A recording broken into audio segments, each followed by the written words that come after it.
Greg Gadsden, 26-year Army veteran. With the right support, more veterans can reach victories great and small. DAV helps veterans like me get all the benefits they've earned, and that can be a life changer. DAV accused to call or anything like that? A lifetime of support to veterans of every generation, helping more than 1 million veterans each year. Today, I'm an entrepreneur, photographer, and public speaker. But there's more to be done and more victories to be won. With the right support, there are no limits. My victory is just being the best that I can be. Greg Gadsden, thank you for your service. May your victories inspire many more. Support more victories for veterans. Go to DAV.org. iHeart Podcast Update. This week on your free iHeartRadio app. Wake and Jake. Talking Jake is back in action, talking about the biggest storylines across the world of sports. Everything you need to know. Trades, injuries, prospects, draft previews, predictions, and so much more, all wrapped up into 30-minute episodes. Jimmy's Three Things. Topics ranging from analytical deep dives to behind-the-scenes player drama to team projections through the rest of the season. Whatever's currently piquing his interest.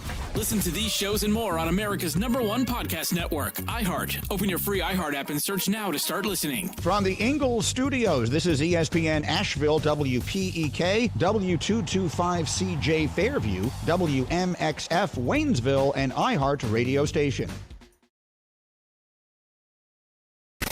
Live from the Ingalls studio. I can't wait to play with myself every day. The Sportsocracy. Damn the devil to hell! Let the big dog thief! Let him on the field! Come get you some of this. Fire them cannons! By golly, put more powder in those things. He couldn't take any more disappointment. Oh my God, the Jets killed him.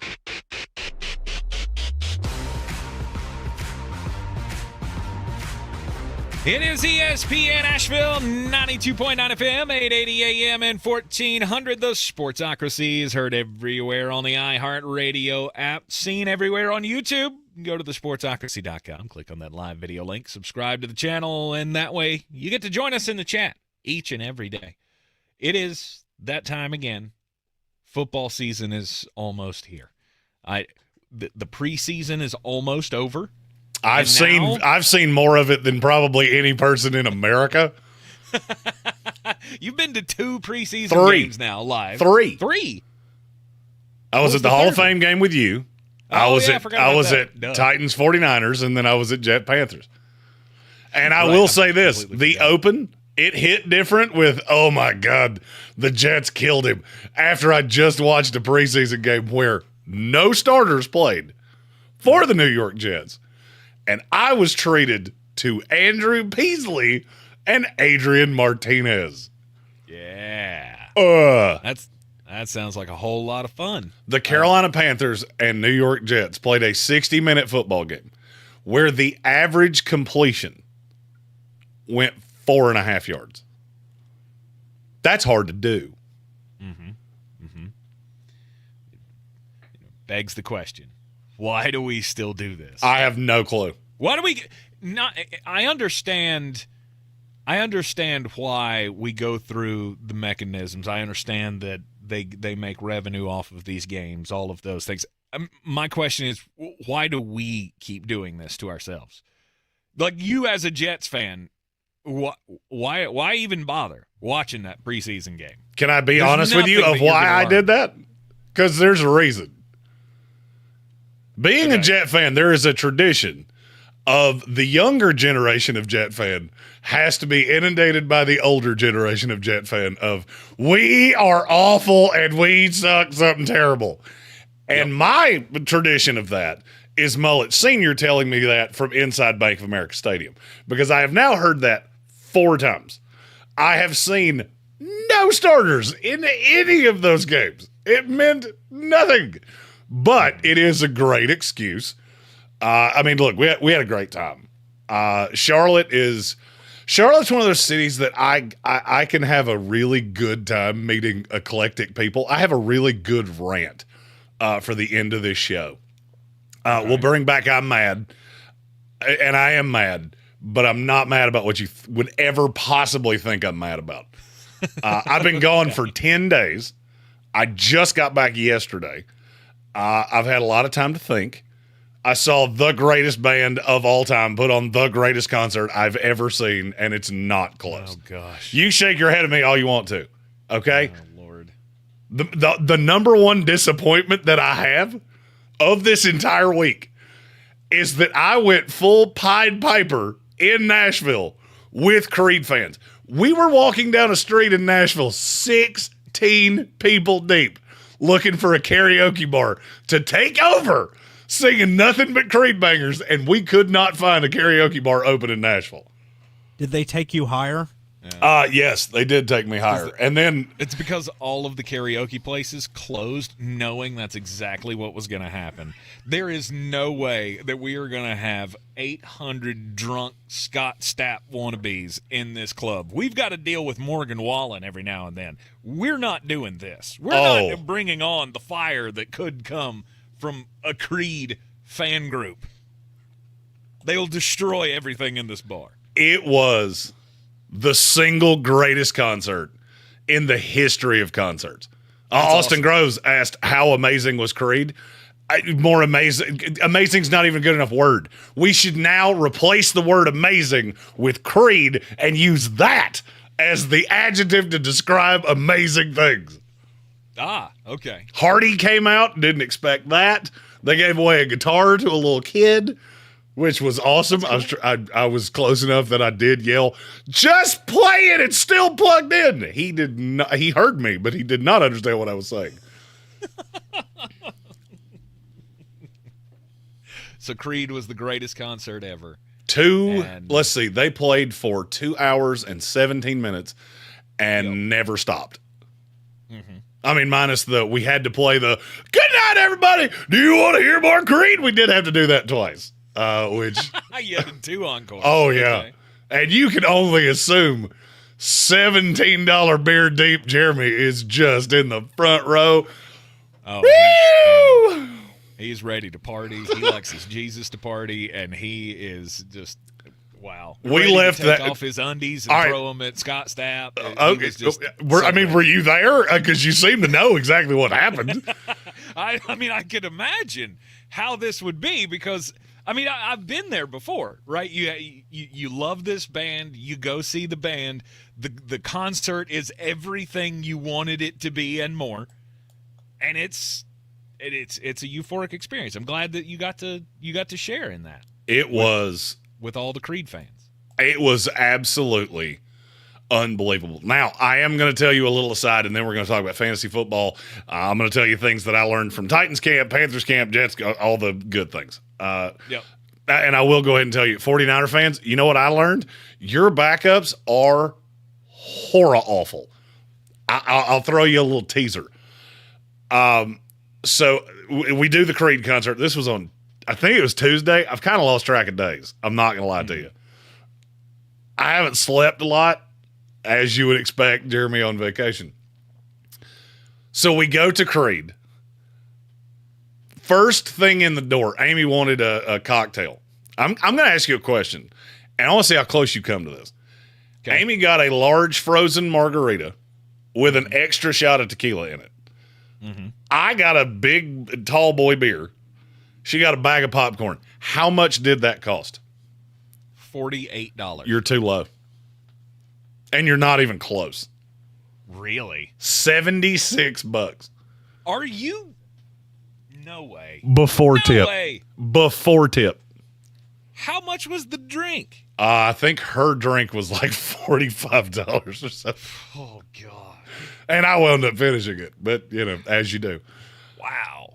So we do all of those things. We meet some of the coolest people. We met a couple from Kentucky, a couple from West Tennessee, a couple guys from Indiana.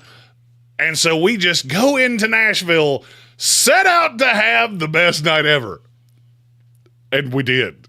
I think we got back to the condo at like 4:45. Jeez. My wife somehow got a pizza. She got in a car, which I later found out was an Uber, which makes way more sense than what I thought. Mm-hmm. She got in a car, and I immediately went full Liam Neeson like she has been taken. I have a particular set of skills. I will find you, and I will kill you. Didn't ever dawn on me that she called the car. Brings back a pizza. We do this all night long. We closed down Jason Aldean's bar. We closed down another bar. It was Kid Rock's. Nashville and we get along just chef's kiss. My liver disagrees. Like, you get one of those every 4 years, and then you go back to Asheville, which it's not new things. You know all the things there. Now. All right, there you have it. Now what? Now. You said, Here is what I learned from that. I ain't as young as I used to be. Yep. I was messed up for 3 solid days. I mean, just like can't eat, don't really even want to get out of bed. Just I'm going to lay here and pray to God's, one that I believe in, many that I don't. Just please, whoever is hearing this, make me feel better than I feel right now. I think it's time for me to retire my drinking cap. There we go. There it is. I've been waiting for this for a good solid 2 years. Just waiting for that moment where Jeremy finally realizes, I love drinking. And I love drinking all the beers. But you get to a certain age where your body goes, you know what? I'm going to teach you a lesson. And I believe in the last couple of drinking stories from Flostradamus Jeremy Greene, we've all heard. I think he's reached that point. Not saying that you can't go. Not saying that on a certain special occasion you might, just be able to close down all the bars in Nashville. You ain't going to do it for free. This comes with some tax. And all I said was I was going to quit drinking. I didn't say anything about beer. Okay, just let's not get crazy. Patrick Holt said I called it Creed drunk. I did for several days. Creed drunk? Oh, yeah. It was great. But look, Nashville's a fantastic city. I don't really understand why the Titans are building a new stadium. I don't know if the fact I said this out loud got the Google algorithm to pick it up.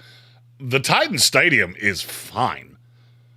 It's a nice place, and they're building a new one in the parking lot, which made traffic just a hoot. There's nowhere to park. They're parking fans in the parking decks around Nashville, which if you've ever been there, that's going to be a bit of a work in progress. But the people of Nashville were great. That game was great. Charlotte was great. It was all great. It was a phenomenal weekend, or week, actually. And now I am ready to talk about all the football. All of the fantasy football coming your way throughout the program today. So you've been to 3 preseason games. I've been to 1. I have seen more on television than I ever imagined that I would. Last night I did that thing where I just happened to watch way more of the Broncos Packers game than I wanted to. But I will say this. I mean, at least that had something. A lot of these games, like my team, for example, I'm going to learn absolutely zero about the Tampa Bay Buccaneers in the preseason. Can we learn what happened to Randy Gregory? Because I really would like an answer to that. Nobody knows. Did you hear Todd Bowles' response when somebody asked him that? I think it was Saturday.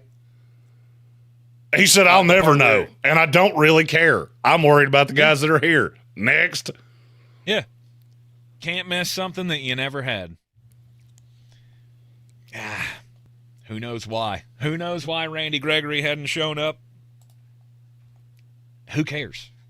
Right? You don't want to be a part of this? You don't want to play football anymore? You're the one that signed up. I can't really give you more than that. I mean, I hope everything's fine. It's not, personal crisis and all that. I hope well for him. He's suing the league. That's why he didn't show up. Is that why? Yeah, He's suing the league because he can't. It's some.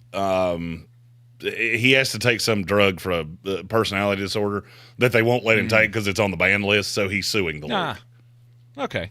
Well, that'll be a fight that Mr. Gregory has to fight, and if he gets it overturned, then okay, fine. Then we'll have the discussion and move on. Otherwise, it's like Todd Bowles. I don't have time for this. Okay, I've got a team to get ready. And back to my point of this preseason stuff, It's all fun. We're going to go through the joint practices. You know, Panther fans have been waiting to see Bryce Young, but he hadn't been out there yet because he's getting it all done in the practices.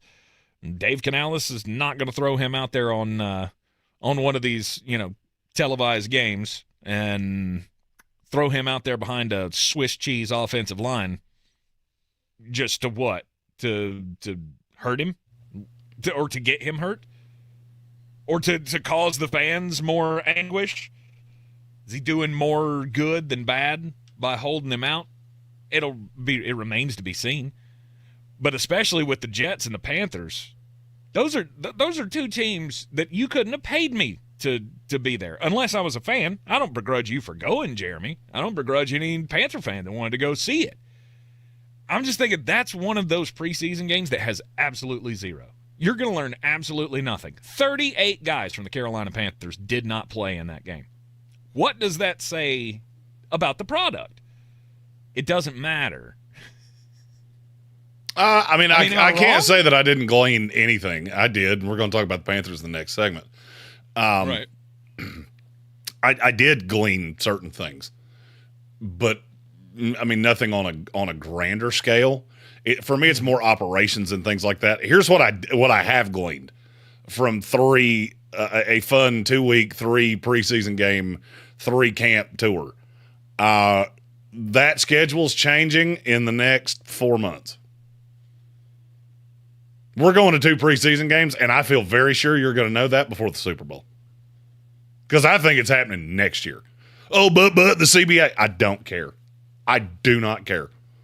I have now seen 3 separate stadiums, and I guarantee you all 3 places that put those games on lost money. Mm-hmm. I can practically guarantee it. I bought tickets for 2 of those. And it wasn't great. We do have our first 2 super chats of the day. Okay. Do you remember where that button is? Maybe. Yeah. There it is. Soaring Eagle. If for some reason you have a head coach spot in fantasy football, do not draft Dennis Allen, based solely on a video that he sent to me, where Dennis Allen did not know the meaning of the word metaphor. Right. He had no clue. He had to ask the media, hey, what does that word actually mean? And for 30 solid seconds, the media went, are you screwing with us right now? Because it feels like you are. And then they had to explain what a metaphor actually was. Dennis Allen is not a good NFL head coach. And then Evan Doyle said, glad to have you guys back. And he was asking me, did I have a grade on, I'm going to butcher his name. I think it's Mayama Young Meta. He's a defensive tackle. He played at Wisconsin that's been really good in the preseason. I had a grade on him. He's just really, really, really short.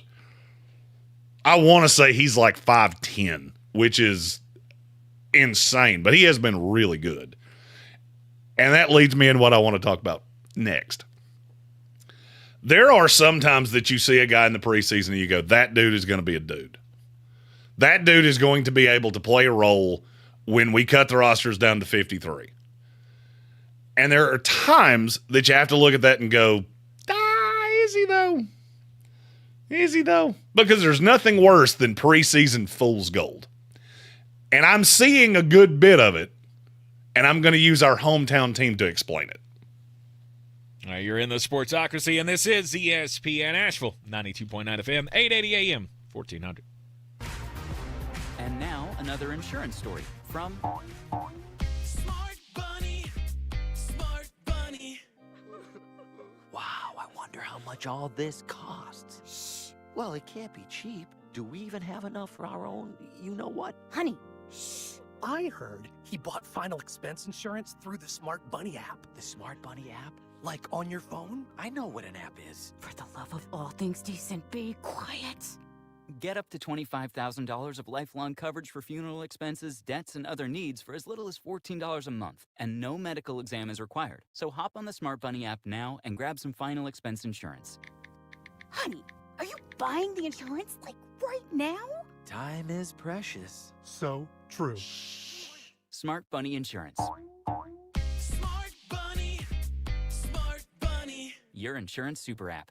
Insurance is sold by Smart Bunny Insurance Services and underwritten by various companies. Coverage exclusions and limitations may apply. This is the famous footwear that makes us actually want to go back to school. With the newest styles from all your favorite brands, like Nike, Adidas, Crocs, Converse, New Balance, Birkenstock, and more. You'll find everything kids want, all at prices parents can appreciate. Because you don't have to overspend to make it famous. Famous Footwear even has fit experts in store to make sure you get the right size every time. So, for the perfect fit, make it famous. Plus, right now, save up to $30 extra when you shop your local Famous Footwear or famous.com. Some exclusions apply. The free iHeart Radio app has over 100 original stations. Sorry, you're good. Forgot to tell you. You're good. 7 comedy. Men don't settle down. We surrender. Women, we never express the emotions we're actually feeling, right? I'm fine means I'm about to stab you in the neck. Clips from today's top comedians and the greatest of all time. Donut hole. If you want a donut, have a donut. Why are you eating the hole? When you need a laugh, just open the free iHeart Radio app and search comedy. You can actually change the station. iHeart Radio. Free never sounded so good. There's a lot of talk about heroes these days. Hey, buddy, you want to go fishing? The folks in the funny outfits with superpowers and spandex. All right, buddy. Let me help you. But at Ingalls, we know that a lot of our heroes Now you look like a pro. are a little closer to home. They're the ones who give us what we need for those everyday adventures. That's why we look up to the ones who look out for us. Don't forget your fish food. Catch a big one. Ingalls. See you later, Dad. All the ingredients for family.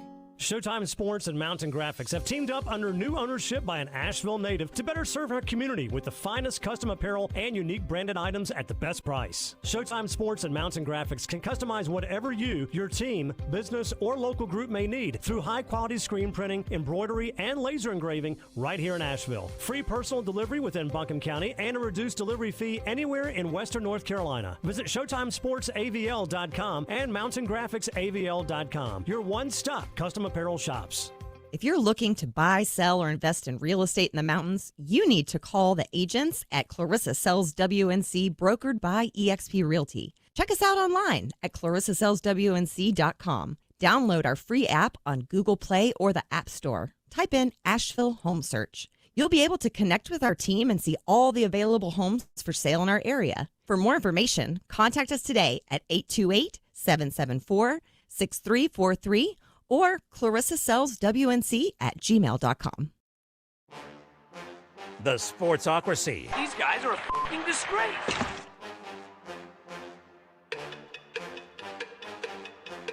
It is ESPN Asheville. Yes, the preseason of the NFL is almost over.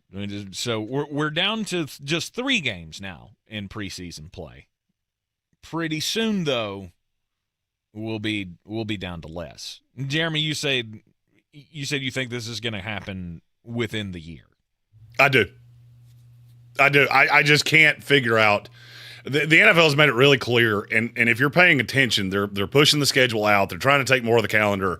The NFL is going to own 12 months out of the calendar very, very, very soon. And one of the things that will immediately lead to that is getting rid of another preseason game. Adding a bye week, adding an extra week to the season. Now the regular season's 20 weeks. And if it hasn't been announced by the Super Bowl, I'll be shocked. And even with the CBA, I'll be nominally shocked if they don't come to an agreement on that for next year. Yep. So in your extensive preseason travels here, from Ohio to Nashville to Charlotte, you've come up with, or you want to explain a preseason theory, the preseason hype theory? I do, and I'm going to bounce this with quarterbacks.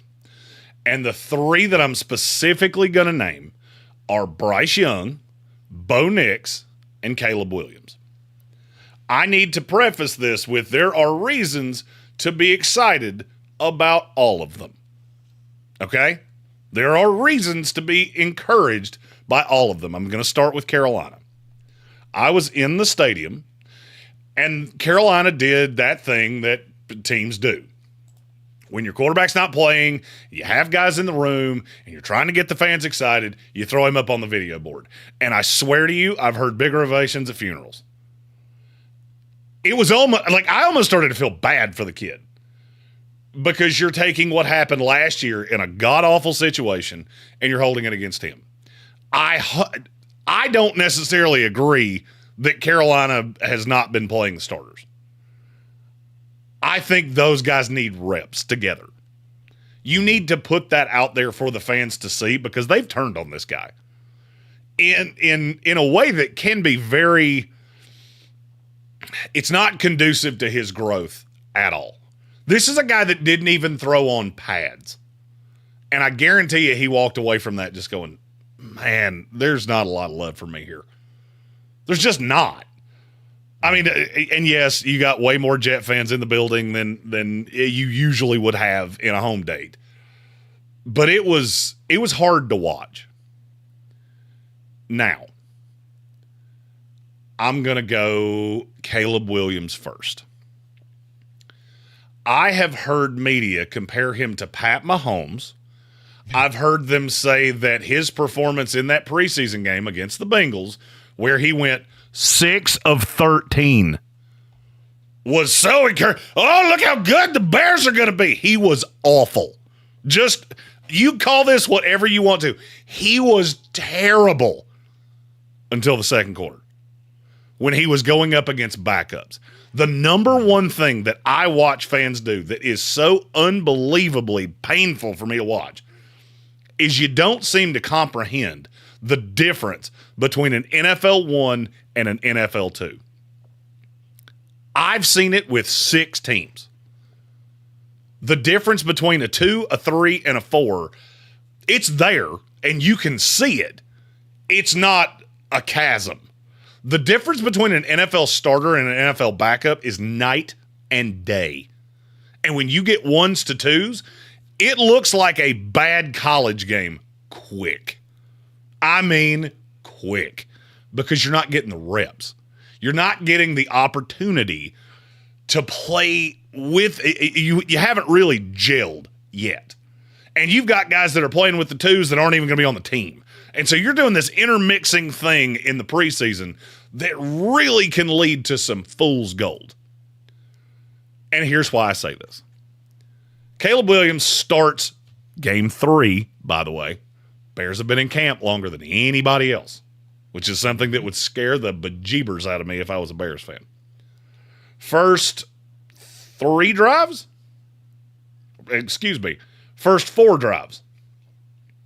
3 and out, 3 and out, 3 and out, 5-play drive off an interception that had 1 big play. That's all he did. That 1 big play, oh, by the way, was against backups.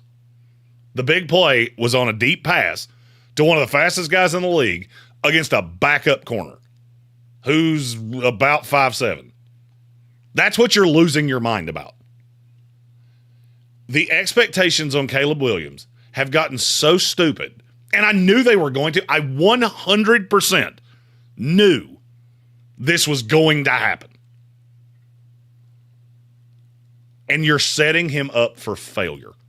Because what you saw early on wasn't even really against their starters. I believe there were a handful of starters out there, but not like the Trey Hendricksons. This is like the fringe guys that could easily get benched in a week. He couldn't move the ball on them. Couldn't even come close to moving the ball. Honestly, looked like he didn't even know the playbook in the first quarter. But then you see the score, which is the most meaningless thing in the world. There is nothing in this life more meaningless than a preseason NFL score. And so now you're losing your minds that, oh, we got the guy. It's not going to start well, I promise you. They play the Tennessee Titans in Chicago week 1. That defense is going to haunt your nightmares. The narrative on Caleb Williams could change so drastically in 1 week that it'll make your head spin. Because I got news for you. Tennessee's got dogs on that defense. They have dudes. Their 2s are legit NFL players. And then you go Texans, Colts, Rams the next 3 weeks. If you're setting this bar that Caleb Williams is going to come out and look like some world beater, you're going to be so disappointed a month in that it's pathetic. Mm-hmm. It's hard not to go crazy when you see good plays, though. And when you see the highlights and they just show you, oh, here's a great pass, and oh, here's a 13-yard run or whatever it was for the touchdown, you go, yep, that's what I've been looking for. That's all I need. Check out, move on. I'm glad you said that way. Because now I move on to Bo Nix. If I have to hear one more person tell me how wrong I was on Bo Nix, I'm going to freaking scream. You do get he has not played against an NFL player yet, right? I mean, we all understand that. Last week he played with the backups. Jarrett Stidham started. This week he came in. He played. He was fine. As a matter of fact, I'll go a step further than that. He was good. He was good. Now this is, if you take away only one thing from what I say here, outside of the Chicago Bears, I haven't seen an exotic blitz yet. Not one. Not one. You're going up against vanilla preseason defense. You haven't seen what Bo Nix can do against an exotic blitz yet. You haven't seen what he can do against an exotic coverage yet. So, no, I haven't changed my opinion on anything. And I shouldn't. Am I telling you I can't be wrong? Oh, good God, no. He could be good. It's not because of anything you've seen yet. Nothing. I get why Sean Payton's doing this. I get why you're trotting out Jarrett Stidham. I get why you're trotting out Bo Nix, because there's a great chance they're both going to play at some point in this year. You see Zach Wilson, there's an obvious drop-off in talent between those two quarterbacks and Milf Hunter himself. I think you have a legit NFL quarterback. I never said he was a good one. I think Bo Nix is a top 30-ish NFL quarterback. That's what I've gleaned in the preseason. He can get through the motions. He can set a protection. I have absolutely no idea what he's going to look like week one. None. I know what I think. I think he's going to see the Seattle Seahawks, and he may piddle in his pants. But I have heard so many people say, oh, he's got to be the starter. He's got to be the guy. No, he doesn't. No, he doesn't. And the fact that you haven't named him that yet does tell me a little bit. Mm-hmm. The fact you're still looking at Jarrett Stidham going, that might give us the best chance to win early on. And it's not even necessarily an indictment on Bo Nix. The line around him is bad. The weapons are bad. That Denver Bronco team is straight up bad. I'm not sure if I were a Bronco fan, I'm not sure I would want to trot Bo Nix out into that. But you're setting this expectation because you're seeing him look really good against twos and you took him way too high. What does that do? That sets a bar that's really hard to live up to. It raises the expectation. J.J. McCarthy will play 0 snaps in his rookie year. Mm-hmm. I hate that he tore his meniscus. I'm going to say this, and I 100% mean it. It's the best thing that could have ever happened to him. Because now he can sit in an NFL quarterback room for a full year with absolutely no pressure whatsoever because he cannot play. He cannot get out on that field, which means he's going to sit behind Nick Mullins and behind Sam Darnold, two guys that have been in this league and are well respected around this league, and he's going to learn how to be a quarterback in the NFL. Bo Nix, on the other hand, might get thrown to the Wolves. Caleb Williams is going to get thrown to the Wolves. Mm-hmm. And the offense is really good, and the expectations are really high. That's a recipe for disaster. You know who that happened to last year? Bryce Young. The guy that I had to watch on a video board wearing a jersey and no pads and listen to 8 people golf clap for him. Meanwhile, Drunky McDrunkpants behind me is yelling, "You suck!" every time he gets on the screen. Every time. And he wasn't the only one. Yep. Set your expectations justly. Because I'm going to be honest with you. If you told me right now, we redrafted the NFL, and my 3 choices at quarterback were Bryce Young, Caleb Williams, and Bo Nix, I would take Bryce Young 100 times out of 100. He has no expectation, and the fan base doesn't even really seem to like him at this point. But the guy that's been doing this for a decade and a half, watching quarterbacks, watching talent, projecting how that works to the NFL, I would still take Bryce Young over Caleb Williams, and I would take both of them over Bo Nix, and I wouldn't think about either one of those things for more than about a tenth of a second. Careful what you believe in the preseason hype train. Doesn't really mean that they're going to be good whenever they hit the actual field. Although, I will say, I did watch some of that Denver game last night. I thought Bo looked pretty good. Granted, it was against the backups. There it is. But at this point, you're just trying to glean anything. And if he can go out there and do what he did, 8 of 9 for 90 yards and a touchdown against the backups, then, hey, at least it gives me some hope. Better hope than Jarrett Stidham. Hey, do me a favor. If you want to see the discrepancy, I have the all-22 tape for the Jets and the Panthers. Will McDonald was the only legit going-to-play starter reps player that played on either side of the ball.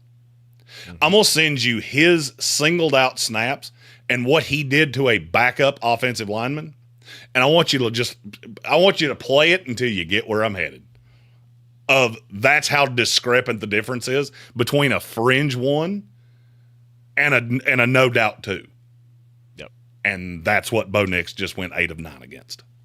Yep. You're in the Sportsocracy, and this is ESPN Asheville, 92.9 FM, 880 AM, and 1400. We'll be right back. This is your Exergen temporal scanner. You're good. ESPN Asheville. Still running an isolated shower thunderstorm threat into the afternoon. Really nothing too widespread. We'll keep it around until about midnight tonight, probably a little bit earlier.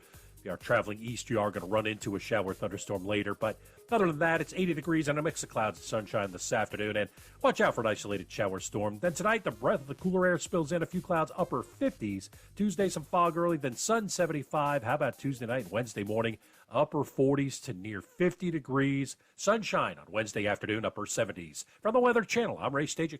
This report is sponsored by Qdoba. Steak it up a notch with new habanero lime steak from Qdoba. Grilled steak tossed in habanero sauce, lime juice, and fresh cilantro. The perfect hit of heat to spice up your entree. Here for a limited time only. Order today at Qdoba.com or download the app. It's the Marketer's Report. Today, Erica Taylor, Chief Marketing Officer of Genentech, explains how audio is an ideal way for brands to tell their stories. Everyone is listening somewhere, somehow. I think that there's something deep in all of us that enjoys listening to and telling stories. When I think about what we do here at Genentech, we do a lot to actually tell the broader story of our company and the legacy that we stand upon. 45 years marketing more than 40 medicines over that time period. And we celebrate that in story form, in audio format. It's a great way for people to learn more about what we offer and to be educated in an easy and convenient way. As the #1 audio company, iHeartMedia gives marketers access to all. Every audience, live conversations, trusted influencers, and the insights and data you need to grow. Not just a media company. iHeartMedia is your access company. If you're a marketer, go to iHeartResults.com. Bank of America has powerful digital solutions for local and global businesses, so you can make every move matter. Visit bankofamerica.com/bankingforbusiness to learn more. Bank of America, N.A., copyright 2024. Christopher Chambers enlisted in the U.S. Navy and later graduated from SEAL training. He was conducting a nighttime raid on a ship that was illegally transporting advanced lethal aid from Iran to Houthi forces in Yemen when he died in the line of duty. Christopher was 37 years old. The Tunnel to Towers Foundation provided Christopher's wife and young daughter with a mortgage-free home. Help America's heroes and their families. Donate $11 a month to Tunnel to Towers at T2T.org. That's T2T.org. This summer, Dale's Pale Ale salutes freedom. Freedom in fabric, or the fabric of freedom. Denim Dales available for a limited time in the blue jean box. Dale's salutes everyone who works hard, plays hard, and relaxes hard. Life's more than about what you pack in your denim. Though we're packing beer, so we win. Seize the Dales. Unwind in style with a cool breeze up the jorts. Just look for the beer in the blue jean box. At Ingles, whether we're celebrating Friday night rivals, televising college basketball games, bringing the Fan Fest to semi-pro soccer, or taking you out to the ball game at your minor league park, it's all in the bag. Ingles, low prices, love the savings. Do better, be better every day. That's the Parks Promise. Our mission, to improve lives with every interaction. This is JW, General Manager at Parks Ford Hendersonville. Experience the Parks Promise today at parksfordhendersonville.com. That's parksfordhendersonville.com. Boy, you must be outside your mind. The Sportsocracy. Just a bit outside. He tried the corner and missed. It is ESPN Asheville. You're in the Sportsocracy. I wish that I had, more money than I had since. Because it just baffles me every time I see one of these massive numbers get thrown around. So there was a... is this a bad time to say that you do, but that's more of an indictment on your cents than your dollars? Touche, my friend. Touche. Hey, it's been a week. I got a bunch of bangers. Just yeah. Got 2 nickels to rub together. Just 1 cent rolling around up in the head there. A new record is apparently getting ready to be set, or has been set, I guess. In the world of auctions, the most expensive jersey of all time. They're expecting, so hasn't sold yet, they're expecting that the jersey that Babe Ruth was wearing when he hit the home run in the 1932 World Series against the Cubs, where he called the shot, $30 million. For a stinky old rag from 1920 or 1932. $30 million. And my question is, how in the world do you ever imagine, who do you have to be? Do you have to be Elon Musk to own that, to hang that up somewhere? Some weird dude is going to have that like as his binky and go to sleep with it every night. For $30 million? Yeah, I mean, you can't put that like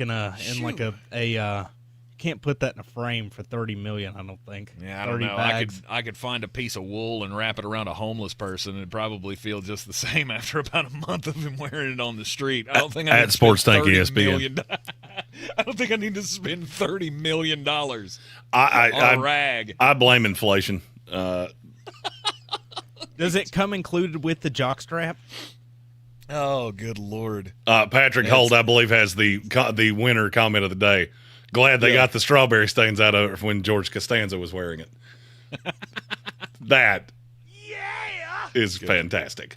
My story is about flag football, and apparently the NFL or the U.S. national flag football team is out of their damn minds. Darrell Hoosh-Dissett, he is currently the current quarterback for the U.S. national flag football team. And he's had enough. He came out yesterday to The Guardian and said, I think it's disrespectful, talking about NFL players, that they just automatically assume that they're able to just join the Olympic team because of the person that they are. They didn't help grow this game to get to the Olympics. Give the guys who helped this game get to where it's at. Do I need to be the one that tells you this, or did the person at The Guardian's response when you said that, was that enough? If Jalen Hurts wants to be the quarterback, he's going to be. If Tyreek Hill wants to be the wide receiver, he's going to be. Mm-hmm. And you know what? We might give you fellers tickets, but did you see the Australian breakdancer? We ain't playing around in flag football, brother. We are not screwing around. We are sending the best and the brightest, and we are going to hurt your feelings. Yeah.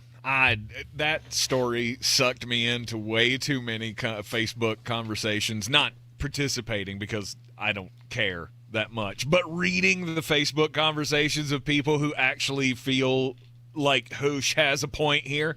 Like, he's worked, and everybody on his team has worked to raise the level of flag football. Who cares? I don't disagree with. I don't disagree with that either. You did great things to raise the level. The problem is that when you raise the level, well, other people want to get involved, and they're better than you are. And you want me to evidence of that? You make what, $84 on the U.S. national flag football team? Right. Tyreek Hill makes that for blinking. So, sorry. Yeah, I hate to tell you this, but your spot on that roster is tenuous at best. Yes. Now, the question is, does the NFL actually allow their guys to play? And I don't know the answer to that. I'm going to go with no. I don't know. I would have said I don't know no. how they can stop them. I would have said no until I started seeing all of these NFL guys saying that they either wanted to play or they started putting it on social media, whatever the case may be. I feel like you wouldn't do that unless that had already been discussed to some point. Right. And look, I'm not telling you we're sending Pat Mahomes, and I'm just saying, hey, maybe But if he wanted to, like if Pat Mahomes wanted to be the quarterback and Tyreek Hill wanted to, rejoin him and play wide receiver, and I don't know, Travis Kelce wanted to be on the team. They wanted to have all Kansas City Chiefs team. I don't know how many guys are on a fantasy or a flag football roster. I don't even know how many. It's like 10. 7. Okay. I think we have 11 and then some alternates as it currently sits. Okay. I don't know. All I'm saying is there anything that the NFL can do to stop them from doing it? I don't think there is. Oh, yeah. I mean, other leagues have done that in the Olympics over the years. What, banned guys from playing in it? Well, I mean, Major League Baseball didn't let their guys play in the Olympics. They did, and then they didn't. Well, they couldn't. I was going to say they couldn't. The season was happening at the time. Well, I mean, and think about it. All right, so the Olympics just started or just ended. We've been in camp for 3 weeks. Mm-hmm. So there would have to be a concession of some form. And that's where I get to is I feel like the schedule's going to – I feel like the schedule, especially by then, the schedule will have tightened up to such a point that you're going to have been in camp since June. And I don't think they're going to let you break out 6 weeks later for 2 weeks at the Olympics. Yeah, they will. But it's not because U.S. Yeah, they will. If Tyreek Hill wanted to do it, yeah, they'd let him do it. Well, but it's not going to be – if those guys do play, it's not going to be because U.S. flag football went, no, we would rather have Hoosh Dissett than Pat Mahomes. No. Yeah, Pat wants to play. Guess what? That's his spot. Agreed. Look, you may be one of the best flag football players in the world.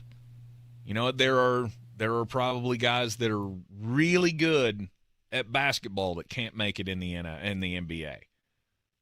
That is not going to stop an NBA player from taking your spot on an Olympic team. And same thing for the NFL. It will not stop Tyreek Hill from taking your job. Would I play this all the time? Yeah, well, you know what? He's better than you are. I'll put it this way. I played a couple years of competitive flag football in my early, mid-20s. Okay. I've seen what really, really good looks like. I've also been around NFL teams for the last 5 years. The practice squad guys would hurt your feelings to such a point that you might cry on television. Right. Legit. They would hurt your feelings to such a point. They would score on you every single time they touch the ball. Mm-hmm. If Jaylen Brown decided that he wanted to play 3-on-3 basketball, you think Jimmer Fredette still has a job? Jimmer would, but the other two would be sitting on the bench. Jimmer would be fine. It's the other two who would be going, oh, okay, I'm going to sit on this bench with this towel on my shoulder, and I'm ready. One of you needs to go take a poop. I'm here. It didn't make a whole lot of sense to me when he said it. I thought, as the reporter, I probably would have said something to him. You sure you want to say that way? I'll quote it if that's what you want it to say, but that's not going to go well for you. I'm so glad you said it that way. That sets up so perfectly for how I'm going to end this show today. We have a couple milestone chats in our YouTube chat. Pennywise, Okay. future 2-time MVP Super Bowl winner Jaden Daniels. He has looked good. I'll tell you this, Sauce Gardner just waxed poetic about him. We played the Commanders the first week, so that was our first preseason game. And it didn't go so well when he was going against the ones, but that's one of the best defenses in the league. And I can tell you everybody around the Jets just waxed poetic about Jaden Daniels and how good he's going to be. It might take a little time, but it's a very different game than what he did at LSU. And so it's going to be a little bit of an adjustment. You can't just constantly throw behind the line screen passes, to set up deep shots. He's going to have to actually be able to press. And he struggled with that in the joint practices, but it's his third week in camp. I mean, I said the whole time that's who I would have taken at 1, and I wouldn't have thought two things about it. Mm-hmm. He's going to be very, very, very good. And Dan Quinn says you just need to learn how to slide, brother. Yes, he needs to. You've got to figure out how to slide because the slide is problematic. Rob Johnson asked, when are we doing fantasy drafts on Sleeper? We will be starting those later this week. The last day we were on, we announced that Battle for the Belt will be returning. It is going to more of a weekly contest as opposed. There will still be a season long, but it's just you can get in at any time. All you got to do is win a week, and you're into the playoffs. And we will be doing a 50-50 of half of the money that's in every week will go to the weekly winner. But we will be doing some season-long things as well. So, real soon. Targeting Thursday probably to do like an actual live draft on the show. We would have done them all week, but I do have to get back into the studio and plug all of these things back in and, verify that they work because I haven't been around for a while. Rob says that he's on the Jaden Daniels train and says he's going to draft him in the 11th round and he's going to roll with Jaden as his QB1 this fantasy football season. That seems like a very bold strategy. It's not as bold as you think. Really? No, and that kind of leads us into what we're going to spend the next 2 hours on, which is, we talk about fantasy football a lot, but we talk about it in a way that is, we just assume all of you know the basic tenets of fantasy football. We haven't really done an intro show since we were on Saturdays. We did the fantasy football 10 commandments, which feels like it was 200 years ago. Mm-hmm. It does. But today, we really want to outline some of the basic tenets of if you're new to fantasy football or if you have historically not been very good at fantasy football. There are just some things that you can do because the league's changed to such a point. I feel like this is the easiest year to play fantasy football that we've ever had.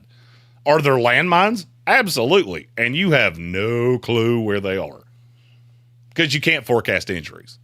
Mm-hmm. Outside of that, there's really only one way for me to build a team. I don't know if you agree with that, but I certainly do. What do you mean only one way? There's only one formula that you like this year? I don't use a formula. So I'm just going to go ahead and tell you you have to go running back, or you have to go wide receiver, running back. I'm not going to tell you that because that's not really what I'm talking about. What I'm talking about is when you come out of round 5, you better have at least 2 running backs. You better have at least 1 wide receiver. And I really wanted to say 3 and 2 there. Because I just don't care about quarterback, to be 100% honest with you. Mm-hmm. I can't find a path. And I started noticing this when I prepped for the Scott Fish Bowl. And now in the prep for doing this, it's just gotten worse. There are no less than 20 quarterbacks that I feel good about. And I could roll as a QB1. I certainly feel good about them as 1A, 1B. there aren't 20 running backs I feel good about. There may not be 10 running backs that I feel good about. I'm getting real cute to get to even into the 15 range. Yes. I fully agree with that. We'll talk fantasy football strategies coming up here in the Sportsocracy on ESPN Asheville, first hour of the week. In the books, it is a fantasy week here in the Sportsocracy with college football beginning on Saturday. Dublin, Ireland. We got the Florida State Seminoles and the Georgia Tech Yellow Jackets. And if I have one more person tell me Georgia Tech's going to beat Florida State, I think I'm going to scream. Oh, we're in the Sportsocracy, and this is ESPN Asheville. We'll be right back. Some people just know the best rate for you. You good? Based on you with Allstate. And look at you, hands perfectly placed on the wheel. Not like the driver to the right of you who's really going after that drum solo. Save with DriveWise and the Allstate app and only pay a rate based on you. Not available in every state, subject to terms and conditions. Rating factors and savings vary, and in some states your rate could increase with high-risk driving. Allstate Fire and Casualty Insurance Company and affiliates, Northbrook, Illinois. Meet Cheryl. Hey. She's on vacation and lost in the moment. Unfortunately, so is her Chase debit card. It's gotta be somewhere. Maybe she lost it at salsa night. These skirts should have pockets. Or maybe she lost it at Pilates. 3 and 2 and... But she's not worried. With the Chase mobile app, she can lock her card till it turns up. Tools that help protect. One bank that puts you in control. Visit chase.com/checking. Chase, make more of what's yours. Chase mobile app is available for select mobile devices. Message and data rates may apply. JP Morgan Chase Bank, N.A. member FDIC. People are talking about Summit Dental in Asheville. Just check out their Google reviews. One patient writes, "I'll start by saying I really hate going to the dentist. My anxiety is always through the roof and I'm always so nervous. However, Summit Dental may be the first place that my anxiety is actually not going through the roof. The staff that works at Summit are an incredible team. They're kind, knowledgeable, and funny. I left feeling confident that we have a plan to help restore my teeth and get me on track to a better smile. Find out more about Summit Dental at AshevilleSummitDental.com or call 828-277-6868. It's time to kick off the perfect tailgate and take your team to Ingles. Chips and guac made fresh in store every day. The best meat in town packaged fresh every day. And smiling faces giving you their best every day. Let's be real. In the South, football season is our favorite season of the year. There's a lot to smile about, especially with deals like these. Ingles. Low prices, love the savings. Attention drivers, Ingalls Markets is hiring experienced CDLA holders for our local fleet. As an Ingalls driver, you start earning paid time off on day one. Our local drivers earn an average salary of $75,000 a year, but that's not all. You'll also enjoy great benefits like medical, dental, and vision insurance, plus a 401k with company matching and weekly pay. If you have a year or more of driving experience, apply online today at inglescareers.com. That's inglescareers.com. If you're looking to buy, sell, or invest in real estate in the mountains, you need to call the agents at Clarissa Sells WNC, brokered by eXp Realty. Check us out online at ClarissaSellsWNC.com. And did I mention that Clarissa Sells WNC loves teachers? We love teachers so much, we're giving back 25% of our commission at closing. For more information, contact us today at 828-774-6343 or ClarissaSellsWNC@gmail.com. Do better, be better every day. That's the Parks Promise. This is JW with Parks Fort Hendersonville, and I'm so excited to introduce our first Parks Promise community hero, the American Red Cross of Western North Carolina. The need for blood is so important, and in the summer months, the need is even greater. Did you know that you can donate every 56 days? Save lives this summer. Head to redcross.org to schedule an appointment or find a blood drive near you. Congratulations to the American Red Cross, our Parks Promise community hero. This is your Exergen Temporal Scanner weather forecast on ESPN Asheville. Still running an isolated shower thunderstorm threat into the afternoon. Really nothing too widespread. We'll keep it around until about midnight tonight, probably a little bit earlier. If you are traveling east, you are going to run into a shower thunderstorm later. But other than that, it's 80 degrees and a mix of clouds and sunshine this afternoon. And watch out for an isolated shower storm. Then tonight, the breath of the cooler air spills in, a few clouds, upper 50s. Tuesday, some fog early, then sun 75. How about Tuesday night and Wednesday morning? Upper 40s to... Tank says to tell you there's a cue to call after the ID. On the Weather Channel, I'm Ray Stajic. This report is sponsored by Qdoba. Steak it up a notch with new habanero lime steak from Qdoba. Grilled steak tossed in habanero sauce, lime juice, and fresh cilantro. The perfect hit of heat to spice up your entree. Here for a limited time only. Order today at Qdoba.com or download the app. He went to doctor after doctor looking for relief and always walked away discouraged. Surgery and drugs hadn't worked before, so why would he try them again? That's when Carmen made an appointment at QC Kinetics. I'll tell you one thing. I got a spring in my step. The bounce is back in my step. My quality of life improving exponentially since I've been going to QC Kinetics. QC Kinetics has treated over 35,000 patients like Carmen, using their own healing components, concentrating them into damaged knees, hips, shoulders, and backs. No surgery, no drugs. The pain's gone, quality of life so much better, and mentally I'm in such a better place because I know that I'm not going to wake up to the same old struggles that I have been dealing with every single day. 10 months ago, no joke, I was a prime candidate for a knee replacement. Today, I'm not because of the treatment I'm receiving at QC Kinetics. Carmen finally got relief, and it was easy, starting with a free consultation at QC Kinetics. Call QC Kinetics, 828-333-9517. That's 828-333-9517. 828-333-9517. From the Ingalls Studios, this is ESPN Asheville, WPEK, W225CJ Fairview, WMXF Waynesville, and iHeart radio station.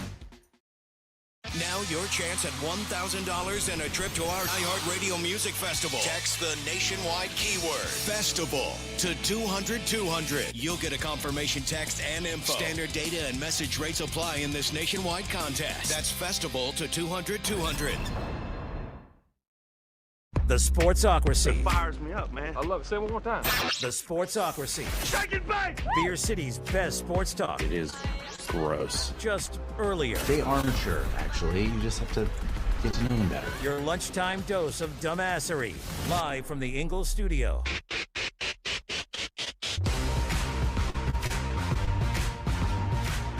And welcome back into the Sportsocracy on ESPN Asheville, 92.9 FM, 880 AM and 1400. Sportsocracy's heard everywhere you go on the iHeart Radio app. We're seen everywhere on YouTube. Just go to the sportsocracy.com, click the live video link, subscribe to the channel. That way you can join us in the chat. You can get all your questions answered about fantasy football strategies and such. This is the final week of the preseason in the NFL. Final games coming up this weekend. You got the final joint practices and such. Then we'll have, the off week? Yes. And then it will all begin in earnest. They'll take they'll take that little off week so you can, settle into the real college football kickoff games.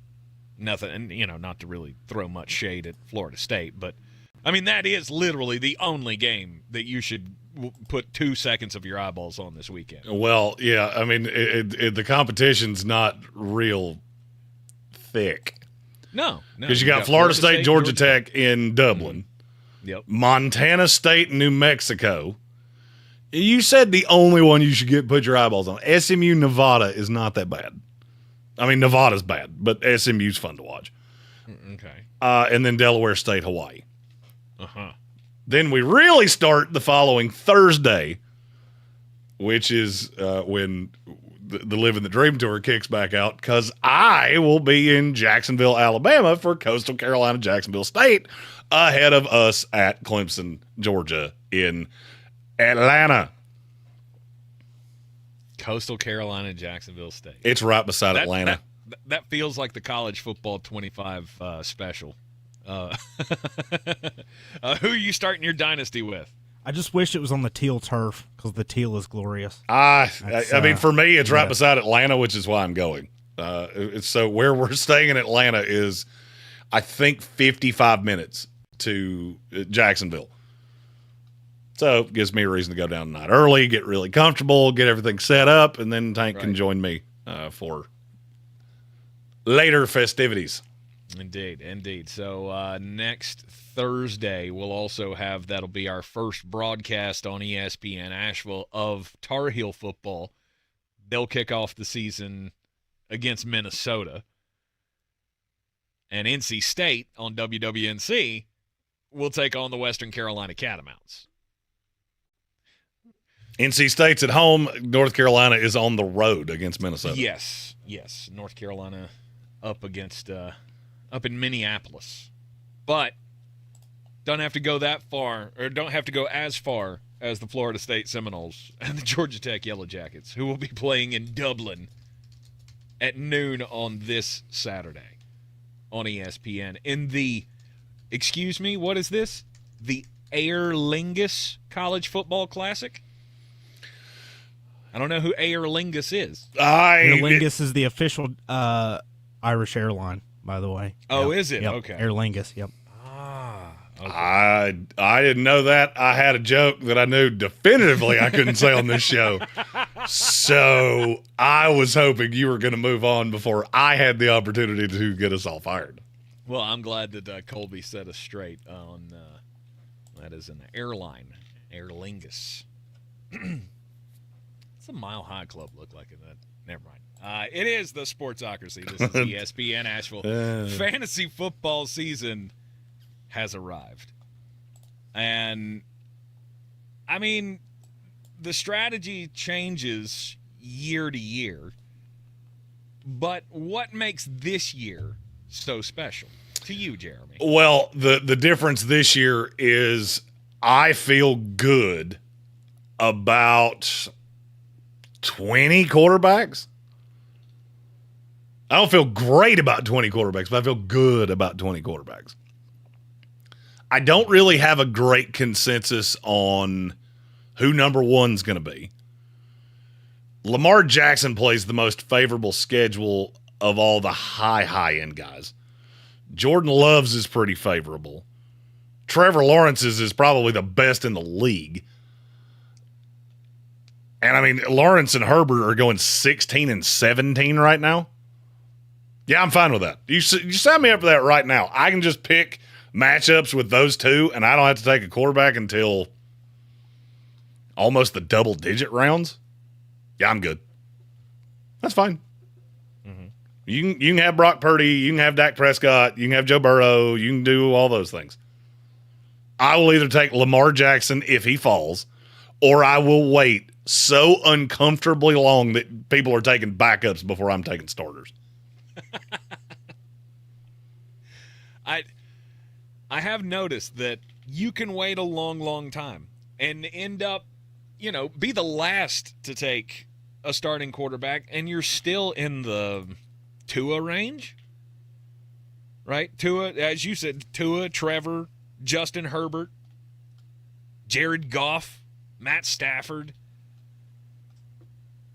There is no real need to get up and get the top guy. Last year in standard scoring, one quarterback scored 400-plus points. That was Josh Allen. 6 more scored over 300 points. Jared Goff, this is in reverse order. Jared Goff, Brock Purdy, Jordan Love, Lamar Jackson, Dak Prescott, Jalen Hurts. There were another 15 that scored over 200. And all but 2 of those were over 235. There's just really not a huge difference. Because if you really break down even Josh Allen, he had a 36.5, he had a 30, he had a 40.5. That's really the discrepancy in the others. Minus those games, which are insanely hard to predict. And they usually happen against really bad teams. Josh Allen doesn't play any really bad teams. You look up and down the Buffalo Bills schedule, there's not a terrible defense there. Mm-hmm.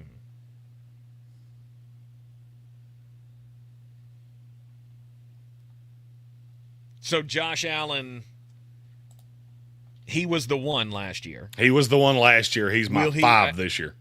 I feel like with every quarterback, there's a yeah, but.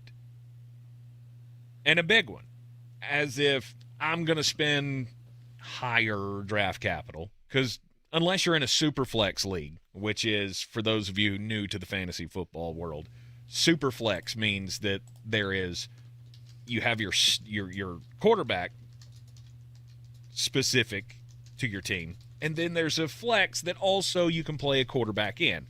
If it's a super flex, because quarterbacks score so many points, You have to fill the super flex role with another quarterback, or else you're just wasting time.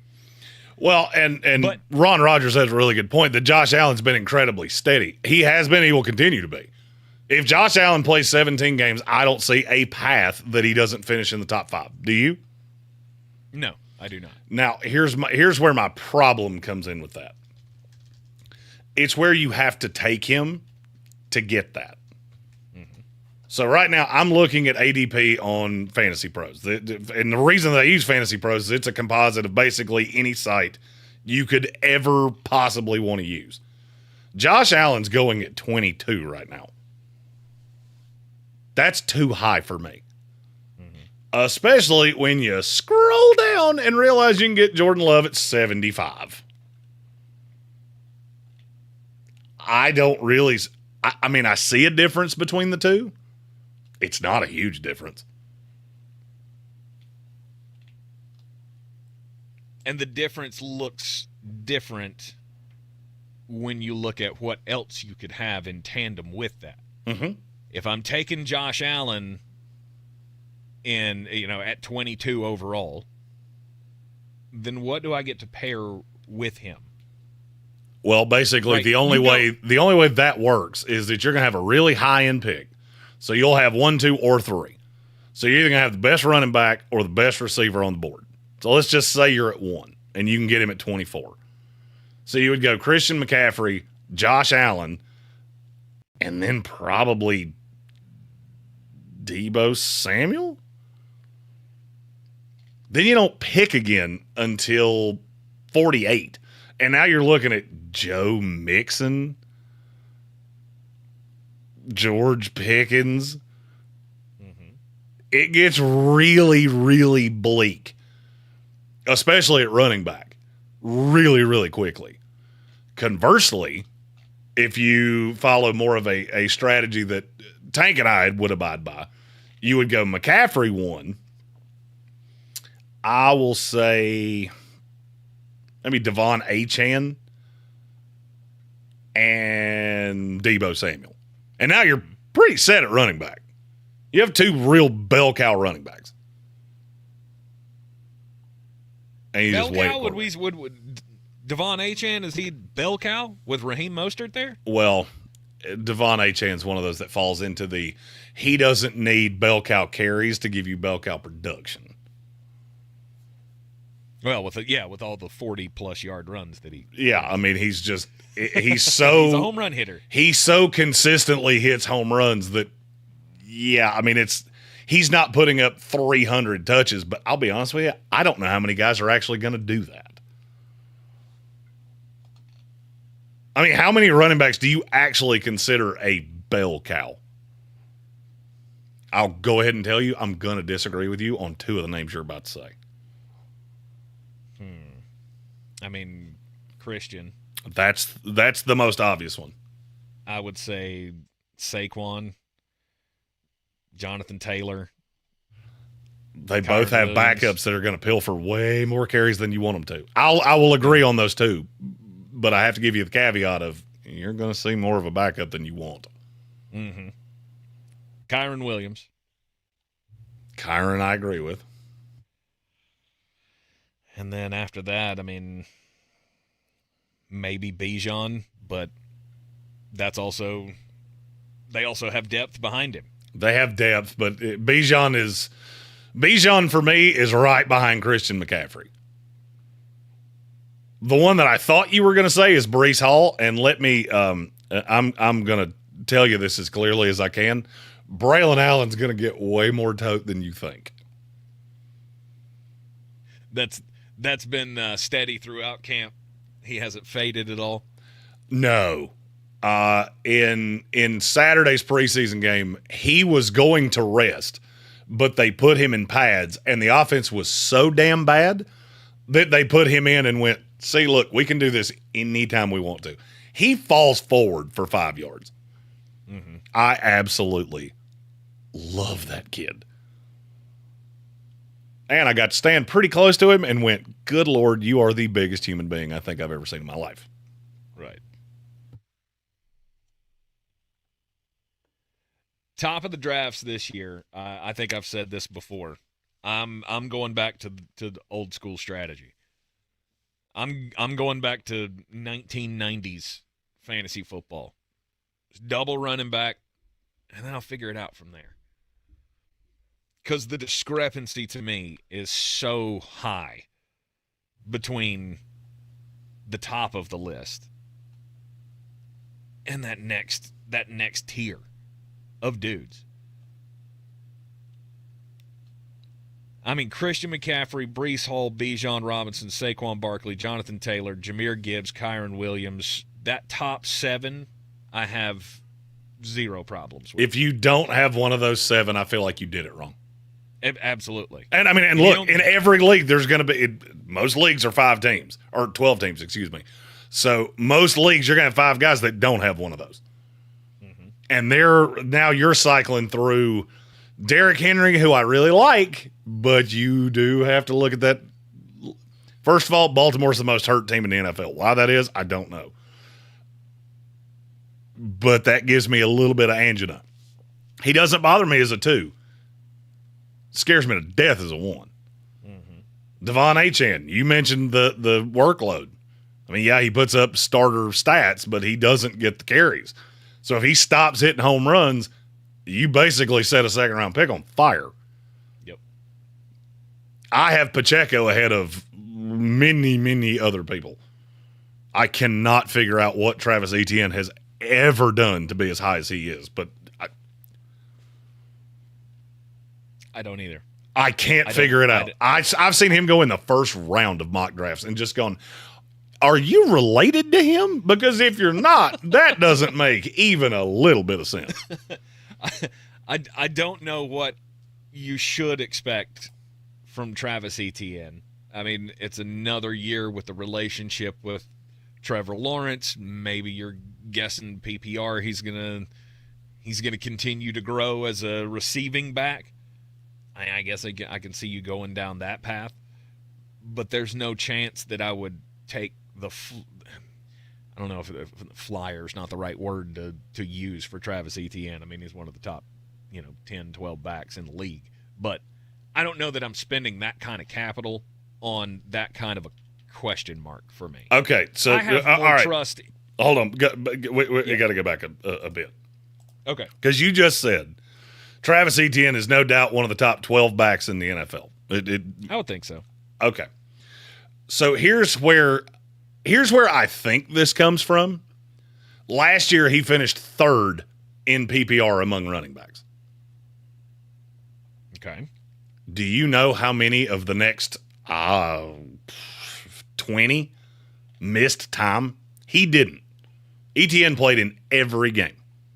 There's only a handful of running backs that you can say that about. Breece Hall was 1. Etienne's 1. Rashad White's 1. Joe Mixon is 1. Bijan Robinson still finished 9. Every time I look at that, I'm like, good Lord, running back is terrible. He had a coach that hated him. He still finished 9th. Yep. All these other guys missed time. I don't think he is a top 12 guy. His greatest ability is that he never missed games. The only problem is that it was flat out bad about half of the year. To me, that's not actually good. This is where I kind of fall into a different category with how I draft running backs than the average person. So I look at somebody like Travis Etienne that had a stretch of games right in the middle of the year, from week 5 to week 8, right before the bye. He was 20-plus points every single game. Had 36.5 in one. If you take those 4 weeks away, he went over 17 points twice. All that's doing is taking up a spot for a guy that's going to really upset you way more often than he doesn't. So I look at somebody like Kyron Williams, who, yeah, he did miss 4 games. He missed 5 games. The last game, they'd already clinched the playoff spot. So he missed 4 games in the fantasy season, but he was good every single time he was on the field. Kyron Williams is better than he is. Because I can take Kyron and Blake Corum, and I have that locked up because they don't have another running back that's worth even discussing. Mm-hmm. Travis Etienne, yeah, he's going to play 17 games. and I'm going to curse his name 10 of them.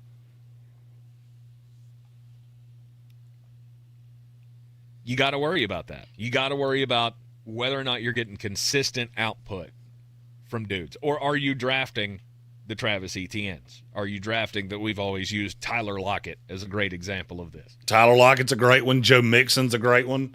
Gabriel Davis. Gabriel Davis. The guy that gives you, he'll score 120 points in a fantasy season, and he will have scored 87 of those in 3 weeks. There are two names that have come up in our YouTube chat. We need to take a quick break, but we've had two names come up that they're in that next tier, and to me, they're polar opposite guys. One I love, and one not so much. You're in the Sportsocracy, and this is ESPN Asheville. Get your fantasy questions in on the social medias. Just throw them out at us at the Sportsocracy or put them in the YouTube chat. We'll be right back here in the Ingalls studio. At Fisher Invest, you're good. Seem like other money managers, but we're different. Are you really that different than the rest of us? We are. As a fiduciary, we always focus on what's best for our clients.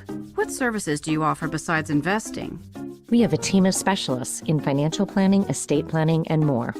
Your clients rely on you for all that? Yes, we ensure clients receive unparalleled service at every step of the relationship. Okay. Did you get Chairless Gosder on your Don't Do Crimes for the Day? Just wondering. I did. Service over sales goals. Okay, that's hot. I was going to show you if you didn't know, but I figured you knew. That was pretty hilarious. Yep. And also kind of disgusting. 100%. So we do better when our clients do better. Wow. It's like that Delta flight where the guy had diarrhea and they had to go back to Atlanta or whatever because it was running all the way down the aisle. Did you see that? That was months ago. Unfortunately, I did. iHeart Podcast Update this week on your free iHeartRadio app. Wake and Jake. Talking Jake is back in action, talking about the biggest storylines across the world of sports. Everything you need to know. Trades, injuries, prospects, draft previews, predictions, and so much more, all wrapped up into 30-minute episodes. Jimmy's Three Things. Topics ranging from analytical deep dives to behind-the-scenes player drama to team projections through the rest of the season. Whatever's currently piquing his interest. Listen to these shows and more on America's #1 podcast network, iHeart. Open your free iHeart app and search now to start listening. This summer, Dale's Pale Ale salutes freedom. Freedom in fabric, or the fabric of freedom. Denim Dale's available for a limited time in the blue jean box. Dale's salutes everyone who works hard, plays hard, and relaxes hard. Life's more than about what you pack in your dinner. Though we're packing beer, so we win. Seize the Dales. Unwind in style with a cool breeze up the jorts. Just look for the beer in the blue jean box. It's time to kick off the perfect tailgate and take your team to Ingalls. Chips and guac made fresh in store every day. The best meat in town packaged fresh every day. And smiling faces giving you their best every day. Let's be real. In the South, football season is our favorite season of the year. There's a lot to smile about, especially with deals like these. Ingalls. Low prices, love the savings.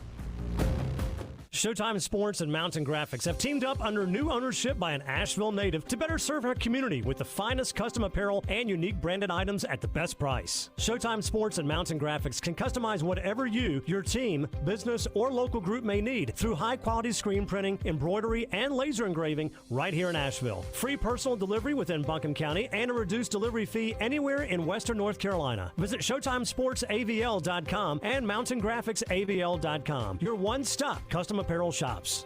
If you're looking to buy, sell, or invest in real estate in the mountains, you need to call the agents at Clarissa Sells WNC, brokered by eXp Realty. Check us out online at ClarissaSellsWNC.com. Download our free app on Google Play or the App Store. Type in Asheville Home Search. You'll be able to connect with our team and see all the available homes for sale in our area. For more information, contact us today at 828-774-6343 or ClarissaSellsWNC@gmail.com.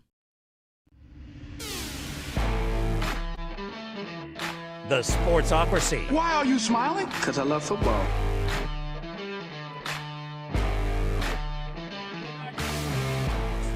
back in the Sportsocracy on ESPN Asheville. Fantasy football time as we're talking strategies for this upcoming season. We will be back for fantasy football shows this year, by the way. I've been asked that like 100 times. They might be from inside the truck, but we are having a Starlink system installed in that this week. Nice. I didn't know that was a thing. Did you know that? I did not know that. It's apparently been around forever, but it was terrible until like an hour ago.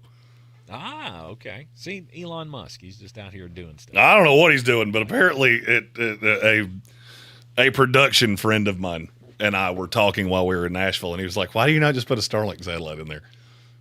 A what? I kept thinking he was saying Skylink, too, and I went, Terminators. It's not good. No, Skynet. We're not doing that. Not doing I get it. You changed the last 3 letters. I remember. That's a movie I actually did watch. We're all headed that way. The machines are coming to take over. Yeah. At the end of the show, I will discuss the machines and a few other things. Just some stuff Jeremy needs to get off his chest. Yeah. Running backs, wide receivers. First things first in fantasy football. That is my steadfast rule for this year. As you said at the top of the program, Jeremy, you get through the first 5 rounds. I think I am at that point. If you don't have 3 and 2, you did it wrong. I'm almost there, except there are a few tight ends that I get it. Like if you go Travis Kelce fell so far, especially if you're in a tight end premium. Which if you don't, tight end premium, basically you get more points for tight end catches, which is what the Scott Fish Bowl is. Yes, on top of the point per reception that receivers get in PPR leagues, tight end premium leagues, you had another point. Some change. And sometimes it's a point and a half.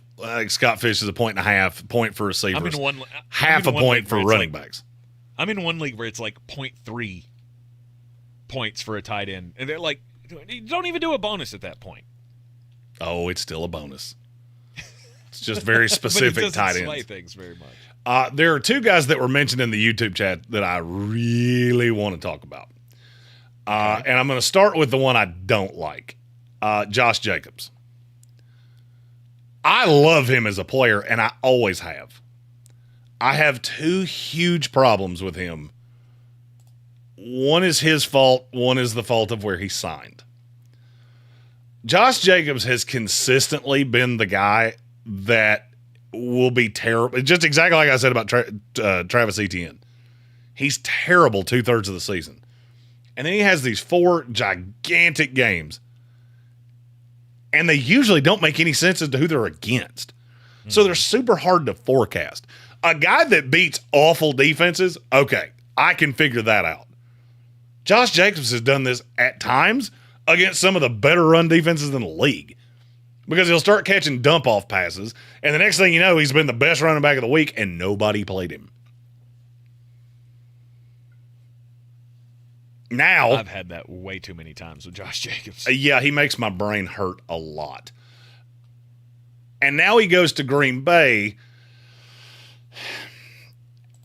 and I don't know what to do with that depth chart. A.J. Dillon's listed as the 2. They invested capital in him several years ago, but he's coming up on a contract. It does not appear they have any interest in paying him, and they drafted Marshawn Lloyd. Now, Lloyd did get hurt, but I think he's still going to be ready for the start of the season. Yes. Josh Jacobs, his claim to fame was always workload. Is that he got so much touch that it was always going to lead to something. It was bound to happen. Matt LaFleur has never been that guy. Yeah, a guy gets 20 touches a game, he's bound to fall into the end zone once in a while. Correct. And I look at, to me, I feel like Josh Jacobs and Matt LaFleur is like the worst pairing you could possibly ever. It's like your buddy that, he falls in love too quick and he starts dating your friend, the stripper. And you just go, oh my God, this is going to end so famously badly. Like somebody, people say relationships are fireworks. There actually might be fireworks here. Somebody's house might catch on fire before this is all said and done. And I can't trust it. It's so Josh Jacobs scares me about as much as any player in fantasy football. And then I look at who you're taking him over. Like, could you find a path where you ever take him ahead of Rachaad White? No. He's going ahead of him. Did you ever find a path you take him over James Cook? No. Alvin Kamara? No. Kenny Walker? No. Joe Mixon? No. Aaron Jones? No. I haven't disagreed with you yet. And he's going 3 rounds ahead of Aaron Jones. That's crazy. Which is, to me, just absolutely insanity. And now I'm going to ask you, the other guy that I was talking about here, would you take him ahead of Nick Chubb? No. Nick Chubb's going at 91 overall. Mm-hmm. Oh, but injuries. I get it. He's a Terminator. Austin Eckler and Nick Chubb are the 2 guys that I'm looking at going, I don't know exactly what you're going to be, but I know you should be going ahead of Zach Moss. And for the value, you can't beat it. There's not another guy that you can draft in the 9th round that could possibly end up being the RB1. Yes. And Nick Chubb is that guy. Chubb is that guy. And look, he might be completely irrelevant. He could be. There's no doubt that is in the realm of possibilities. Now, I'm going to give you a couple names, and I want to see if you can figure out what these guys have in common. Michael Thomas, Odell Beckham Jr., and Gabriel Davis. What do those 3 guys have in common? Wide receivers. They are wide receivers, yes. Okay, so a little deeper than that, Alex. I don't know. What's the comparison? They were all drafted almost exactly where Nick Chubb's going right now last year, and they were all 3 completely worthless. Okay. They were cut level if they even played. Mm-hmm. And 2 of the 3 missed significant time. You're taking flyers at that point. Now, do I feel good about taking Nick Chubb in the 3rd round? No. And are there going to be leagues where people do that? Absolutely. Know the people you're playing against. But for me, if you let him fall into that area where now we're talking about, I can have Nick Chubb or Khalil Herbert, who I don't even know is the starter in Chicago. Yeah, I'm going to do that. Yeah, I'm going to do that. He's not the starter in Chicago, though. Okay. Is he? Is he not? DeAndre Swift is technically. I was thinking there's not no really a competition. No, it is. It's closer than you think. There's no player in fantasy football that I like less compared to where he's going than DeAndre Swift. Okay. I wouldn't take legitimately. I would not take DeAndre Swift in the top 100, and wouldn't even consider it. Because of Herbert, or because of how pass happy you think that offense is going to be? Well, pass happy would actually be beneficial for him because that's the best thing he does is catch passes. The problem is that he's 5th in the pecking order of catching passes, and I don't think he's very good between the tackle runner, which means Khalil Herbert's going to get that work, and that makes me just not want either one of you. That's going to get split, I think, close to down the middle. Mm-hmm. And then T's and P's for Roshan Johnson. I'll always love you, even if your coach doesn't. Can he still live on my taxi squad this year? The fact you still have a taxi squad that makes my head hurt. Why? You don't play in leagues that have taxi squads? Well, we don't call them that. And actually, no. Now I don't. The only league that had one of those was it's gone the way of the dodo bird. Okay, all right. A lot of dynasty leagues still have taxi squad. We've been asked if we're going to do a show Dynasty League a lot of times. Mm-hmm. I feel like that's a fireside chat draft. That sounds like a plan. Yeah, like I can sit in my office and drink Dale's Pale Ale, which I still have a good number of. I was going to say, have you not drank all those yet? Well, we did have a fun little tailgate that I got some pictures of that'll go out on the social media. Awesome. We did have a fun little tailgate out of the. We were staying right beside the amphitheater where Creed played, and so yeah, we had some. Hey, have you ever tried a Dale's? So we did some fun stuff that I'll put up in the coming weeks. Very nice. Very nice. See, it's not just all vacations and fun for Jeremy. He does a little work when he's out there. I have to work just enough that nobody goes, why do you take so much time off? Well, because it's not time off. I'm doing the yeoman's work. Filming B-roll, got all kinds of stuff. Right. Didn't make it to the Country Hall of Fame, though. That was sad. Yeah. Oh. That Luke Combs exhibit that I really wanted to see. And we waited until the last day, and the real feel was 105. And I went, nope. No. Is it outside? No, but it was a walk. Because it's right off Broadway. So you would have had to walk to it. And I looked at Amy, I was like, I'll melt. I will actually melt before we get there. He's like, I'm on day 3 of the Creed hangover, and I can't do one more second out in the sun. And also, my skin might spontaneously burst into flames. I'm not as pasty as Tank, but I'm not as tan as I'd like to be. You're in the Sportsocracy, and this is ESPN Asheville. You got a fantasy football question, throw it out at us in the YouTube chat or hit us up on the social medias at the Sportsocracy. Take a quick break. When we come back, it'll be time to get weird. You're clear. Scanner weather forecast on ESPN Asheville. Still running an isolated shower thunderstorm threat into the afternoon. Really nothing too widespread. We'll keep it around until about midnight tonight, probably a little bit earlier. If you are traveling east, you are going to run into a shower thunderstorm later. But other than that, it's 80 degrees and a mix of clouds and sunshine this afternoon. And watch out for an isolated shower storm. Then tonight, the breath of the cooler air spills in, a few clouds, upper 50s. Tuesday, some fog early, then sun 75. How about Tuesday night and Wednesday morning? Upper 40s to near 50 degrees. Sunshine on Wednesday afternoon, upper 70s. From the Weather Channel, I'm Ray Stajic.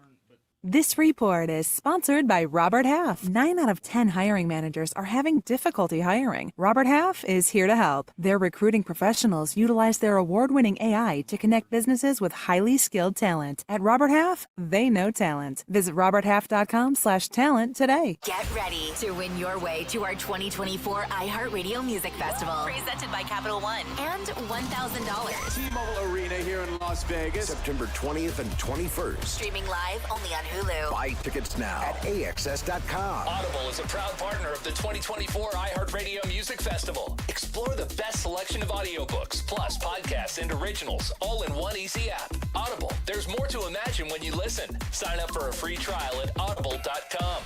Coming up on the Tuesday edition of First News on 570, Dr. Andy Jackson joins us to talk about North Carolina's importance on the national election landscape. Also, we'll take a look at the first night of the DNC in Chicago, plus the very latest on election 2024. It all starts at 6 a.m. on News Radio 570 WWNC. So many people here are getting real lasting joint pain relief from QC Kinetics. QC Kinetics has changed my life. I would recommend QC to anybody. The work that QC Kinetics did paid off exponentially. It brought me back to an effective age of almost in my 20s and 30s. QC Kinetics uses cutting-edge regenerative medicine, natural biologics from your own body, precision treatments that can restore and repair damaged tissue in your aching joints, with no meds, no steroids, no drugs, and no downtime. I got a very quick resolution to my pain. It is a all-natural therapy. You're using you to fix you. I got my life back. I got my smile back. And best of all, I got my laugh back. Don't live with that pain anymore. And don't let them tell you surgery is your only option. Learn more about regenerative options from the local medical professionals at QC Kinetics. Call now for your free consultation. Call QC Kinetics, 828-333-9517. That's 828-333-9517. 828-333-9517.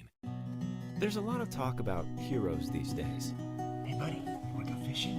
the folks in the funny outfits with superpowers and spandex. All right, buddy. Let me help you. But at Ingalls, we know that a lot of our heroes Now you look like a pro. are a little closer to home. They're the ones who give us what we need for those everyday adventures. That's why we look up to the ones who look out for us. Don't forget your fish food. That's a big one. Ingalls, See you later, Dad. all the ingredients for family. Do better, be better every day. That's the Parks Promise. This is JW with Parks Fort Hendersonville, and I'm so excited to introduce our first Parks Promise community hero, the American Red Cross of Western North Carolina. The need for blood is so important, and in the summer months, the need is even greater. Did you know that you can donate every 56 days? Save lives this summer. Head to redcross.org to schedule an appointment or find a blood drive near you. Congratulations to the American Red Cross, our Parks Promise community hero.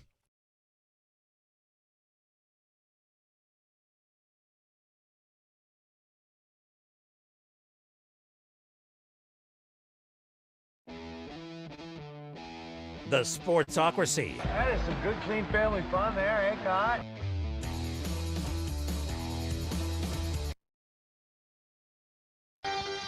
On the weird scale, there's Vegas, there's Florida, and there's Asheville. Let's get weird, Asheville. All right, we are back in the Sportsocracy. This is ESPN Asheville. It's time to get weird. And we just wanted to throw out, just be weird on the intro there. Just throw you off. Just wanted to live up to the word, to the name of the segment here. If you're watching on the YouTube stream, I am sorry for the hallucination-inducing switch in frames, because I think I did it 5 times in 10 seconds. See, we're all over the place. It's first day back from Between vacation. you and me, I think here. we got it rolling, buddy. Colby, you're doing great. Doing great. Colby's going to be filling in for us when we're out and about running the board here in the studio. He's on the Tuscola broadcast now, which starts on this Friday. We got high school football starting this Friday. Jeremy, you'll be flying solo on Thursday. Just a programming note. Correct. Nothing he didn't know. I don't do that same thing that Jeremy does, Surprise. where I tell him things live on the air and go, "Oh, okay, that's how that's going now." Thursday, Jeremy will be flying solo with Colby, while I'll be headed to Charlotte to go do the 2 high school games that are going to be at the Panther Stadium on Thursday night, and then hitting the road Friday morning back here to do it all again, to do Buncombe County High School football game of the week on Friday night on ESPN Asheville 92.9 and on News Radio 570 WWNC. When exactly are you going to sleep in that? I'm not real sure. Because, I don't. I mean, now correct me if I'm wrong. You have the 2 games Thursday night. Yes. You have the morning show Thursday morning. I will not be here for the morning show, thankfully. Okay. I will have a fill-in for the morning show on 570. Okay. Then we'll be heading back here. I'm hoping to be able to be back in time for this show at noon on Friday, and then roll through football Friday night, then get up and go to Chattanooga early Saturday morning. It's going to be a great few days for me. There you go. Yes, it's going to be pretty intense few days. You're doing the Jeremy Road Warrior thing, and you, instead of doing it in 9 days, are doing it in 3. Exactly. Tennessee to Charlotte, back to Asheville. 16 shots of espresso and a cloud of dust. Oh, yeah, it's going to be so much fun. Let's get weird here for a minute. So, Jeremy, you have said a couple of times since the closing of the games that it was sad that the 2 biggest stories to come out of the Olympic Games was the hitman from Turkey, the sharpshooter with his 1907 pistol, and the Australian breakdancer. Conversation probation. I literally physically cannot stand her. Why? I don't ever want to see her face again. Why? She's going to compete again next year. Did you know that? Or next Olympics. Did you know that? Well, it's not in the next Olympics. So, no, she's not. Yes, it is. No, it's not. It was dropped for 2028. Yeah, they've taken it out for baseball and pickleball. No. And flag football. It's gone. She broke it. When did that happen? I mean, we knew it going in, so I didn't think that was like spicy, but yeah, it's gone. No, I didn't even know that. I thought it was going to be hanging around. And you know what? I'll be honest with you, it hung on about 3 weeks longer than it should have. No, it was awesome. It was awful. She was terrible, but the competition was great. There's this viral video going around, everybody, and I showed Tank this, and I think he at least mildly enjoyed it. But someone cut out a photo of her likeness and attached it to their back windshield wiper, so that every time the windshield wiper moved, her legs would move. It was at least mildly comical. Oh, that is so good. If you haven't seen it, it's on YouTube. It's probably on Twitter somewhere. Go look it up. That is good. I do love that. How did we miss that opportunity though, with breaking not being in 2028? Like, it's coming to America where breaking was founded. How did you do that? I mean, it would make more sense if it had been decided after Ray Gunn.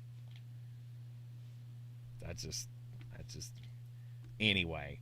Ray Gunn stole the show with all of the viral memes and the videos and such, and it's much like it's much like the flag football story, where the actual athletes, the actual people who are good at this and were on full display at the Paris Olympics. Sorry that the rest of you only wanted to watch the soccer mom out there making fun of breakdancing. The rest of them were really good. And they're all just so upset because now they won't get a chance, right? And it's become another joke. All because of this Australian woman and her horrible, horrible rendition of breakdancing. I mean, I feel like I could have done better than that. If they'd have thrown me out. There was a Paralympic athlete breakdancing on one leg, and it was so good, I was mind blown. I was like, this is incredible. He's got balance points I can't even imagine, and he's doing it on half the legs that she has. Right. Like, it was kind of nuts, not going to lie. I thought it was awesome, and now I'm bummed that it's not going to be at the next Olympics, because I thought this is our chance. This is our chance to make it not a joke anymore. And now I'm just bummed. You've ruined it for me now. I was hoping I was going to get to see Quick Step and Rockefeller once again. But no, apparently not. Tank, I would rather watch you do the Who's Gonna Break the News dance for 4 straight days than ever get put through that again. Again, says the man who didn't even watch it. And I would rather go on vacation with both of my ex-wives than ever see that woman's face ever again. And by comparison, I would rather be tied to 4 cars that went in opposite directions. She's just out there giving it her all. Yeah, well, her all sucks. She tried her best. I don't care. She just tried her best. Your best is terrible. Stop. I don't even, to be honest with you, you screwed me up so bad with the stupid breakdancing woman who I just despise. I don't remember what my story was. But I've never met anybody, or I don't think I've ever have a better example of anybody who just lives in your head rent free. I can't stand people that are famous for absolutely no reason. It's the reason I don't like the Kardashians. It's the reason I don't like a lot of people that are internet famous. And she's the newest one. And every time I see her stupid face, my brain locks up in a way of, you literally, Australia, was it against salamanders? Because that's the only way she won anything. Oh. Anyway. Wallabies. She beat all the Wallabies. What's better, her or the blonde chick that got her 15 seconds of fame, the one that shall not be named recently? AJ Hawk Tua Tagovailoa. It's her by a lot. Yeah. Yeah, it's her by a whole lot. She's at least and you know what? I do see the hypocrisy in that. I really do. But she didn't irritate me that bad. Just didn't. And now I'm over it now. I wonder why. We can totally be done with that 15 minutes of fame. I wonder why we didn't find that annoying. Well, at least she was good. At least apparently she was good at what she got famous for.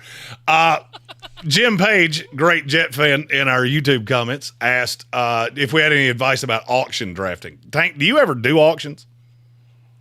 I do, not much though. I love doing it. I hate how long it takes. So my first bit of advice with auctions, I would love to give credit to who told me this, but they use a parameter system in the first 10 rounds. So you have to, whatever a guy's low end value, and you can find this on Fantasy Pros or several other websites, whatever their low end value is, that's where the auction starts. As opposed to let's nominate Kyron Williams for $1. I'll bid $2. And then you do that for, at times, an obnoxiously long period of time. The parameters and the time in that is the biggest thing. I did an auction draft once that lasted 9 hours because it was just the wild, wild west. Mm-hmm. You gotta narrow that down. Now, as for where you spend your money, I've done pretty well in auctions over the years because I live by one very basic philosophy. I go in knowing my league mates with 5 guys that I want, and I'm going to get them come absolute hell or high water. I don't care how much it costs. It's never the highest high-end guy, and I always nominate the ones that I don't want.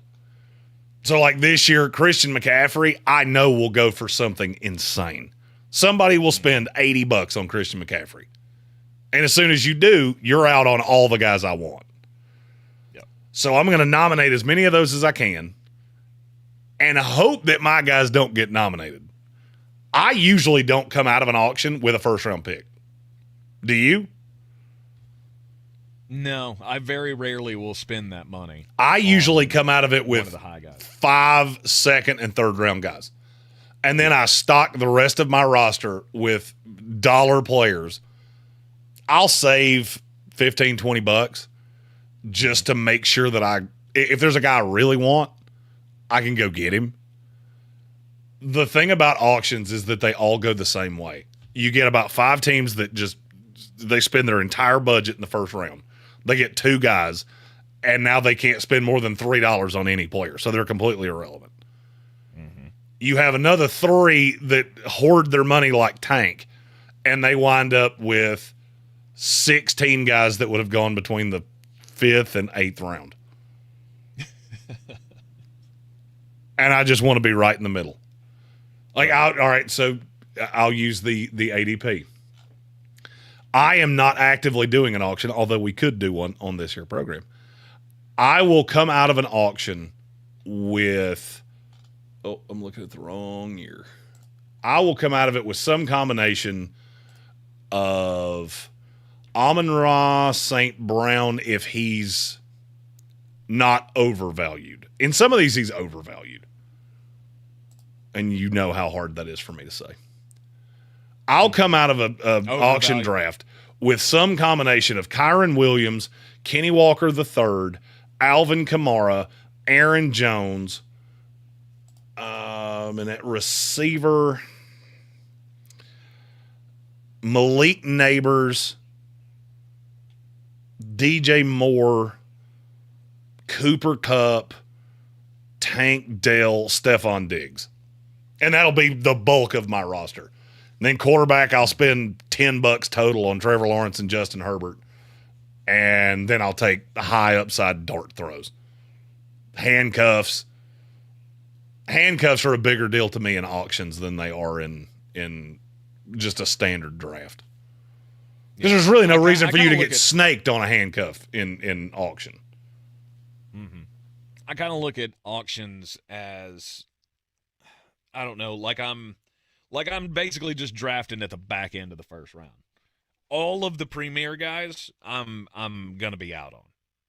I will definitely sit there and juice the numbers, though. I'll play that risk to see how much of the budget I can get you to spend on the guy. You know me, I don't push it as far as probably you would. You can play that game too, don't you, Jeremy? Oh, yeah.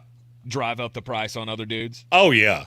What's really, and to me, auction drafts should never be done online because I need to be able to look you in the face like, I know you're going to hit the button. So let me just stare at you until you do it. Like, am I going to do it again? If I do it again, boop. Your call. Right. I don't ever drive up the price on a guy that I wouldn't be okay getting left with, though. Absolutely not. You don't play that game. You don't try to drive I would not sit there and try to drive up the price on Trevor Etienne to $50. Well, Trevor, I mean, if somebody spent sheer thought that if somebody spends $50 on Trevor Etienne, I mean, because he's playing at Georgia, so Travis Etienne on the other hand, that's the one that I meant. I did. You knew what I meant. I did, and I know that's going to haunt your nightmares all year long because you're a Georgia fan. So you're going to call Travis Trevor probably 1,000 times. Yes. A whole bunch. But no, I'm definitely not driving up the price on a guy that I don't want. I will drive up the price on Kyron Williams if he gets nominated early. And I'll be just fine if I have to settle and he falls in my lap. Yeah, and my thing with Kyron Williams is I'll go get him at any cost. My goal is I will never nominate him. I want him to last as long as humanly possible. And then have those 5 heathens that spent $130 on 2 guys just looking at him going, you can't do anything. Yeah, auctions are just hard to they're hard to navigate in some senses because you never, you got to play it. I don't think you can really have that much of a steady plan going in. You can have a group of guys, like you said. These are the guys that I'd be looking at. These are the guys that I want to, hope that they stay away. I'm not nominating these guys. I'm just kind of, bookmarking them, hoping that they will fall. But when you have $200 to spend and your top running backs are, Christian McCaffrey's, the $65 is the Fantasy Pros calculation that I'm looking at here for a 12-team PPR. $65 for Christian McCaffrey. Breece Hall, Bijan Robinson, Jonathan Taylor, Saquon Barkley, all of them $40 and up. And the chances of those guys going for that amount of money is 0. No, they'll go for more than that. Yeah, right. Because everybody thinks they have to get the early guy, get in and get it done. And by that point, you've spent a whole giant chunk of your earnings or your allowance.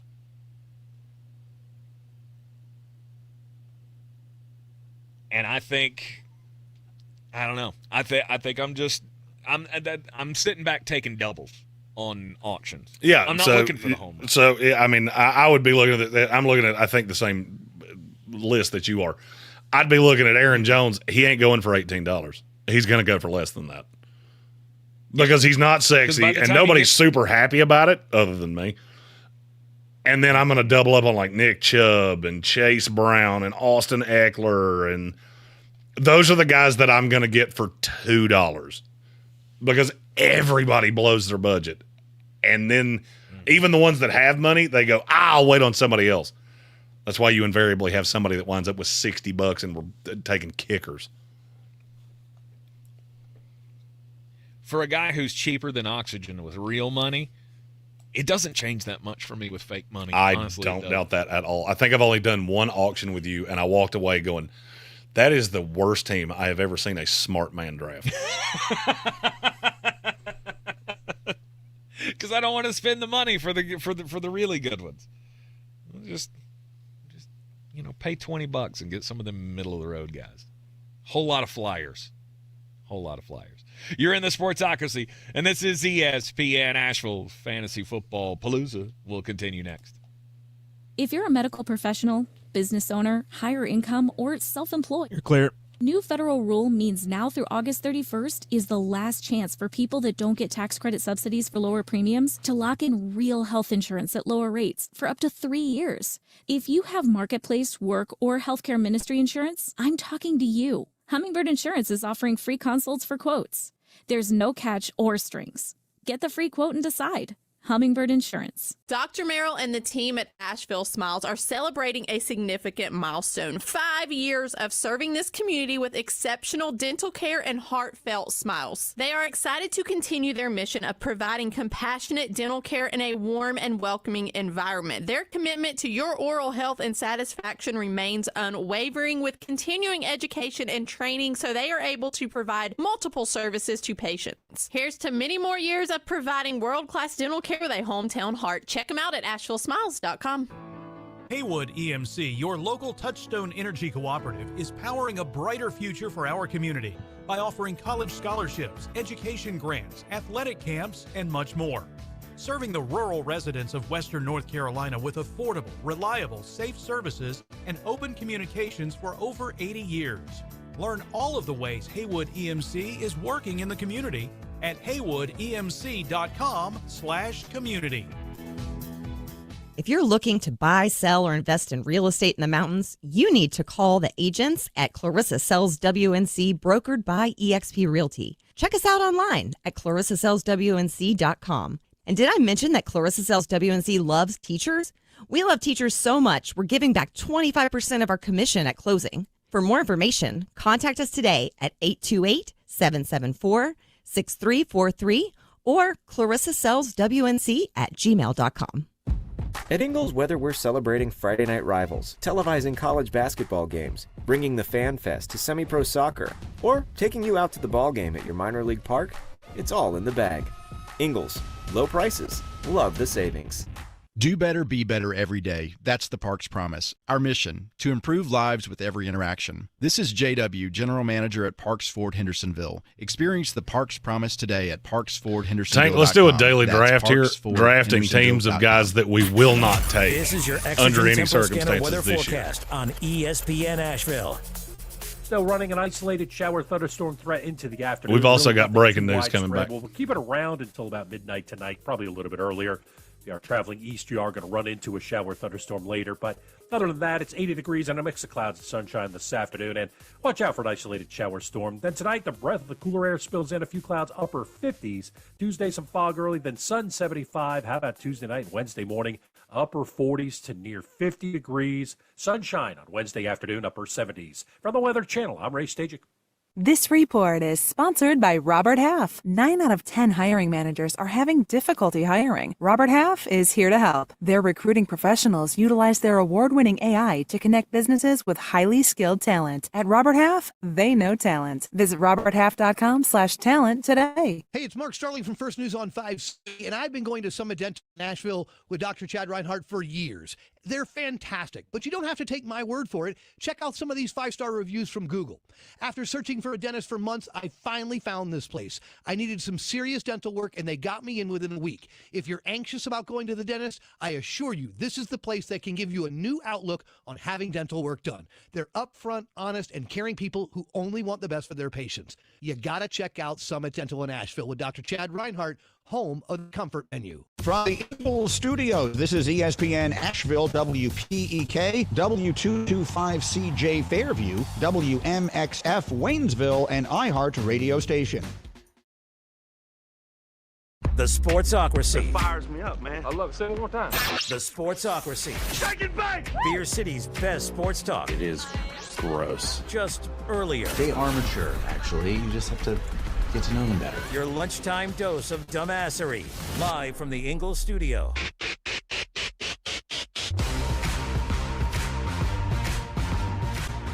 It is ESPN Asheville, 92.9 FM, 880 AM and 1400. This is the Sportsocracy. We are heard live everywhere you go on the iHeart Radio app. Seen everywhere on YouTube. Just go to thesportsocracy.com. Click that live video link, subscribe to the channel, and join us in the chat. Talking fantasy football today on the program, as it is obviously one more week left in the preseason. If you haven't done your draft just yet, well, you're gonna in the next 14 days before the NFL season gets underway. In fact, I think I heard this morning we're 17 days away from the kickoff of the NFL season on that Thursday night game. 2 weeks from Thursday.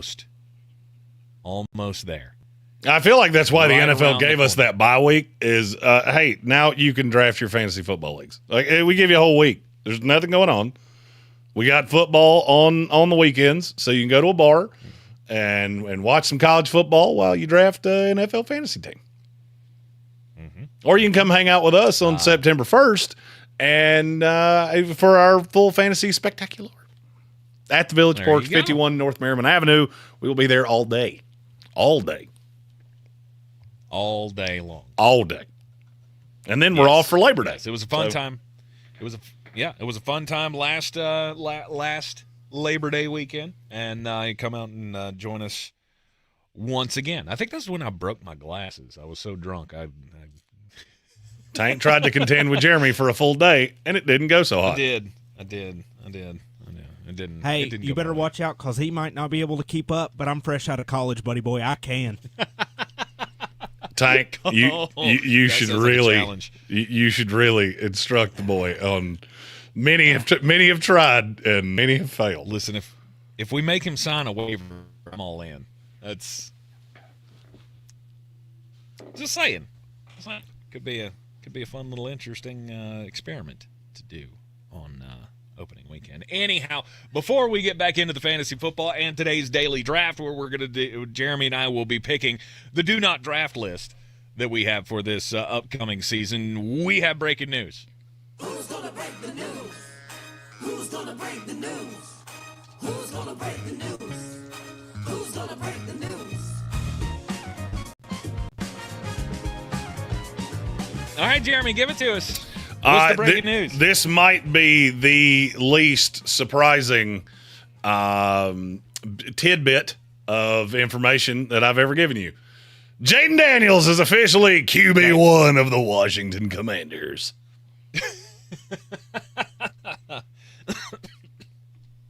Okay, that was just slightly more groundbreaking than the Colt McCoy has retired from the NFL news. But thank you for the update. Who didn't see that one coming? Yeah, that's no kidding. In other groundbreaking news, Sam Darnold just yet. In other groundbreaking news, the sky's blue, water's wet, and today's Monday. Yes, indeed.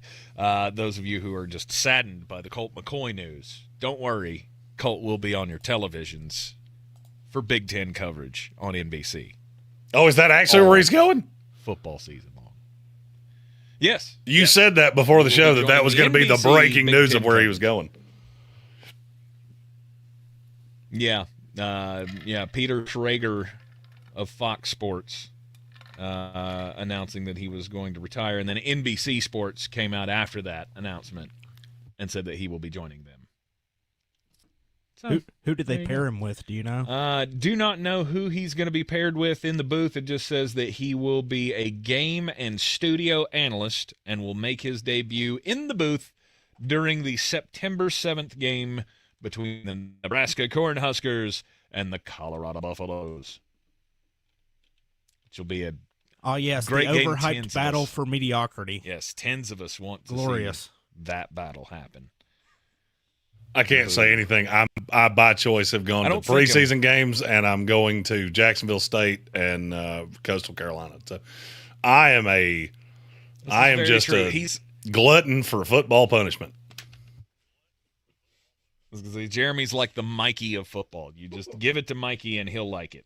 If it's football, he'll like it. Boom. It's time for the daily draft. Jeremy, as we venture into the fantasy football season, it's a great opportunity for us to plant our flags on the do not draft list for 2024. Back and forth, Jeremy and I will be picking the guys who we wouldn't touch with a 10-foot pole during this fantasy season. You got first pick? I'll take first pick. All right. Do we have any rules to this, or are we just drafting? We'll go quarterback, 2 running backs, 2 wide receivers, and a flex. Okay.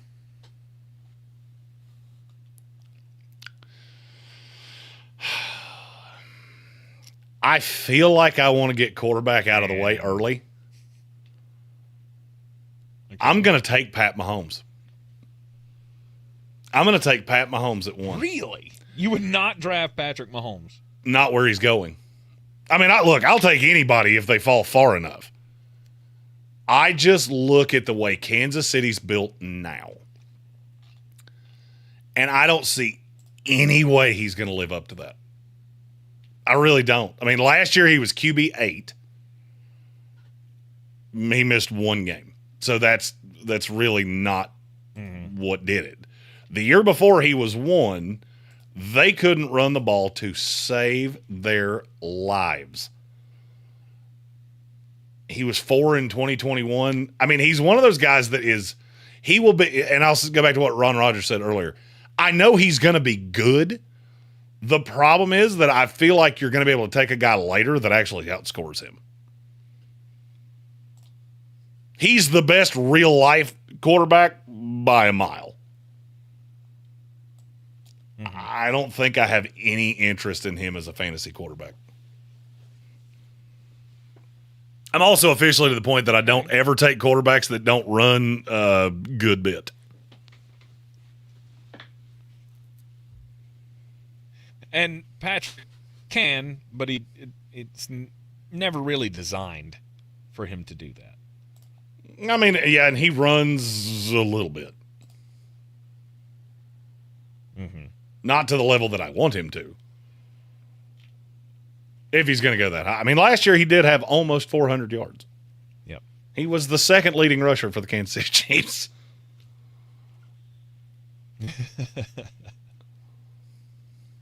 Okay. I guess for my first selection, I'll go with a guy that we've already mentioned once, because I get to that point in every draft where I'm staring a running back in the face and I see that name, Travis Etienne, and I can never do it. I can never pull the trigger on that.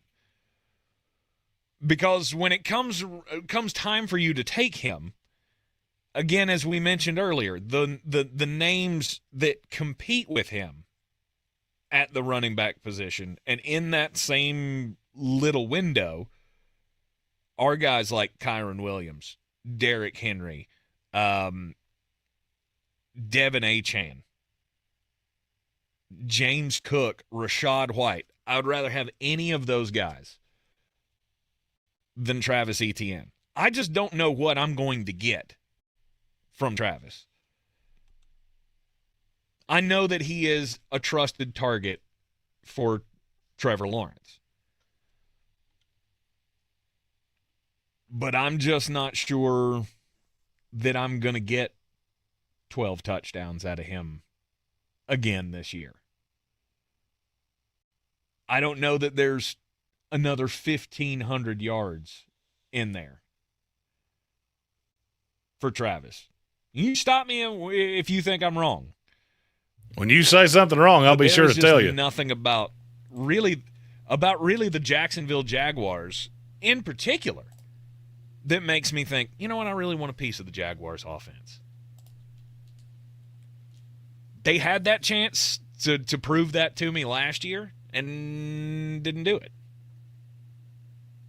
And a lot of it plays into, Trevor not becoming what he's been expected to be. And it just seems that they haven't found the right pieces to click together in Jacksonville. Maybe Travis is the only one. And maybe that should make me like him more. But it just doesn't.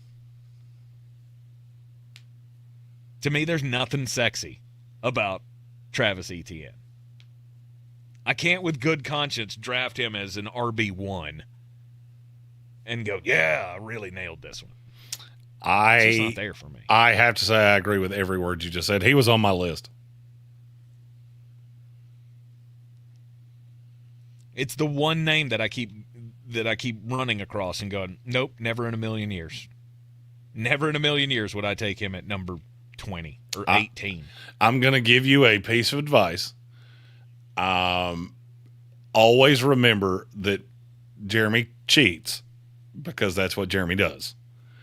There is another guy that I will take instantaneously if you don't take him with your next pick.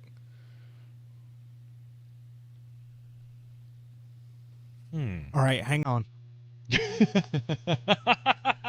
Nice.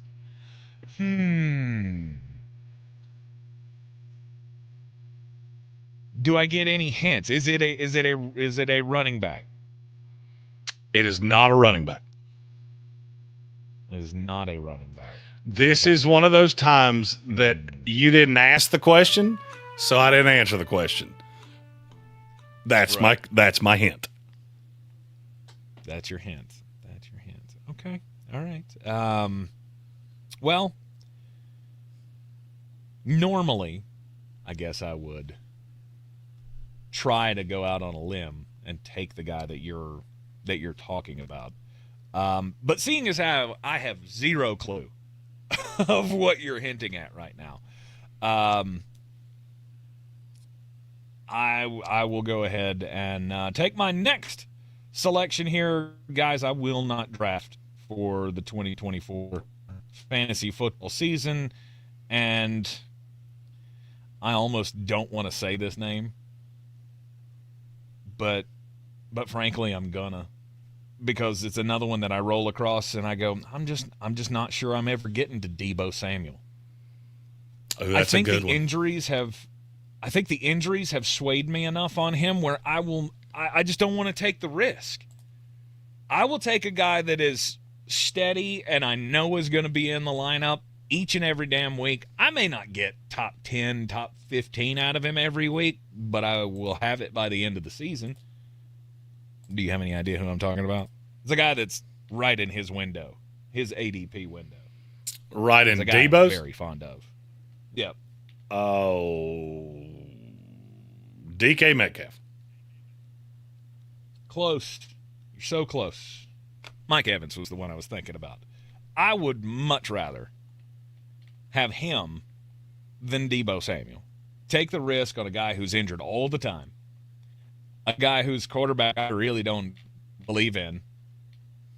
And he proves it every time one of those pieces is taken away. I have no idea what San Francisco's deal with Brandon Ayuk is going to be. It keeps changing day by day. 1 minute they're on to Pittsburgh, and the next minute it's, they're trying to keep him in the building, and the next minute it's, no, he's really going to happen with Pittsburgh. It just keeps yo-yoing back and forth.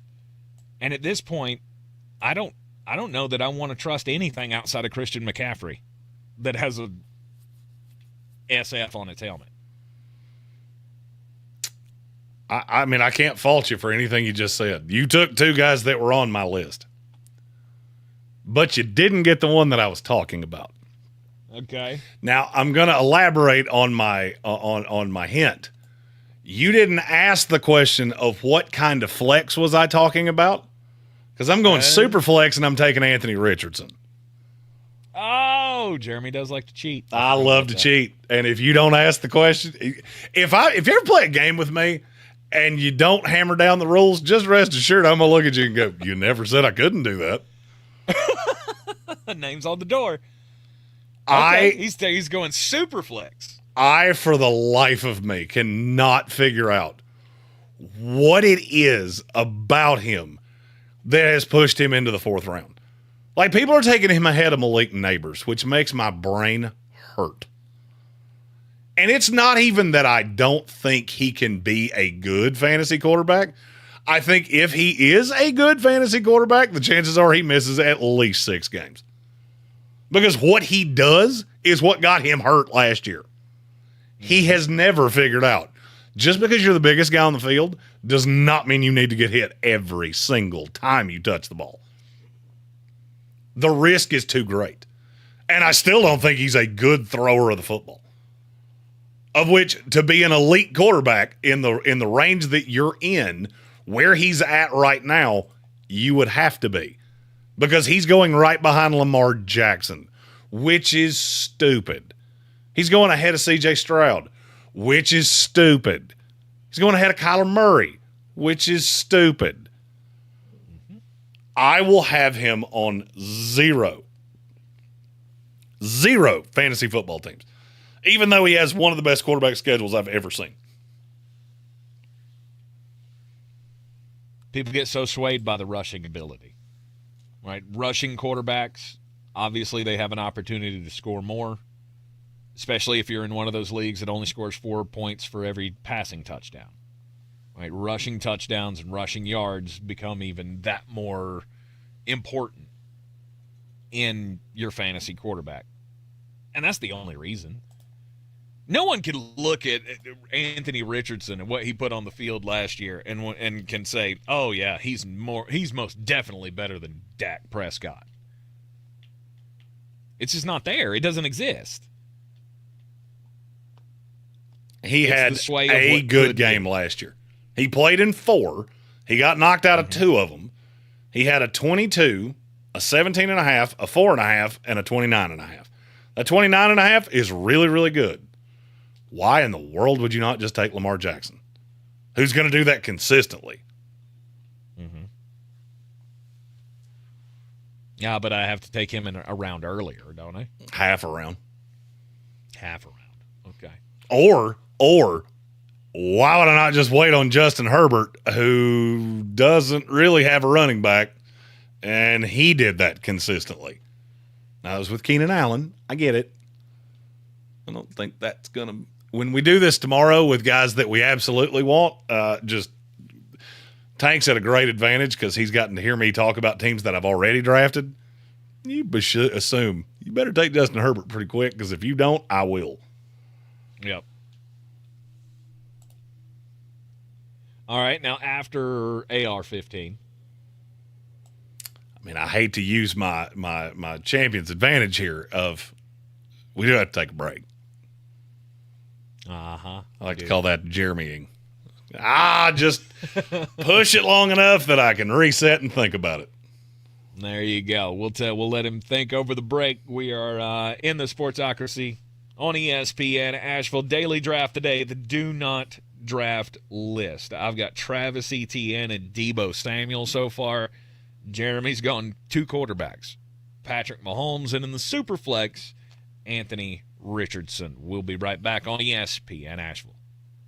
If you're listening to this Gerber Life Guaranteed Life Insurance ad, you're good. A chance that you're alive. And if you're not, well, this may not be of interest to you. You're good. Know what you're thinking. Life insurance, I'm going to live forever. Death is what happens to other people. Well, for the sake of argument, let's assume you're wrong and that someday you won't be listening to the radio anymore. I know it's not easy to talk about, so I'll do the talking. If you're 50 plus and alive, or 50 to 75 in New York, you can apply for Gerber Life Guaranteed Life Insurance with guaranteed acceptance regardless of your health. And since this life insurance is guaranteed, you don't have to get a medical exam. In fact, you don't even have to fill out a health questionnaire. For a free quote, call 888-532-5016. Then, when you stop, if you stop listening to the radio, your family can use the insurance money to help cover your final expenses or anything else. Your kids already inherited your ears, allergies, and questionable singing voice. Don't make them inherit your final expense tab, too. For a free personalized quote, call 888-532-5016 today. And now, another insurance story from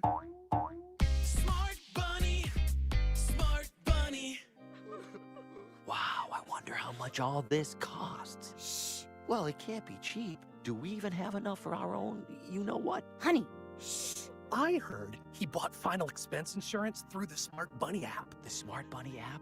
Like on your phone? I know what an app is. For the love of all things decent, be quiet. Get up to $25,000 of lifelong coverage for funeral expenses, debts, and other needs for as little as $14 a month, and no medical exam is required. So hop on the Smart Bunny app now and grab some final expense insurance.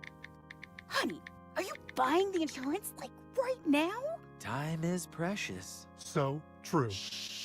Smart Bunny Insurance. Smart Bunny. Smart Bunny. Your insurance super app. Insurance is sold by Smart Bunny Insurance Services and underwritten by various companies. Coverage exclusions and limitations may apply. This summer, Dale's Pale Ale salutes freedom. Freedom in fabric, or the fabric of freedom. Denim Dales available for a limited time in the blue jean box. Dale's salutes everyone who works hard, plays hard, and relaxes hard. Life's more than about what you pack in your dinner. Though, we're packing beer, so we win. Seize the Dales. Unwind in style, with a cool breeze up the Jordan. Just look for the beer in the blue jean box. There's a lot of talk about heroes these days. Hey, buddy, you want to go fishing? The folks in the funny outfits with superpowers and spandex. All right, buddy, let me help you. But at Ingalls, we know that a lot of our heroes Now you look like a pro. are a little closer to home. They're the ones who give us what we need for those everyday adventures. That's why we look up to the ones who look out for Don't us. forget your fish food. Catch a big one. Ingalls, See you later, Dad. all Bye. the ingredients for family. Do better, be better every day. That's the Parks Promise. This is JW with Parks Fort Hendersonville, and I'm so excited to introduce our first Parks Promise community hero, the American Red Cross of Western North Carolina. The need for blood is so important, and in the summer months, the need is even greater.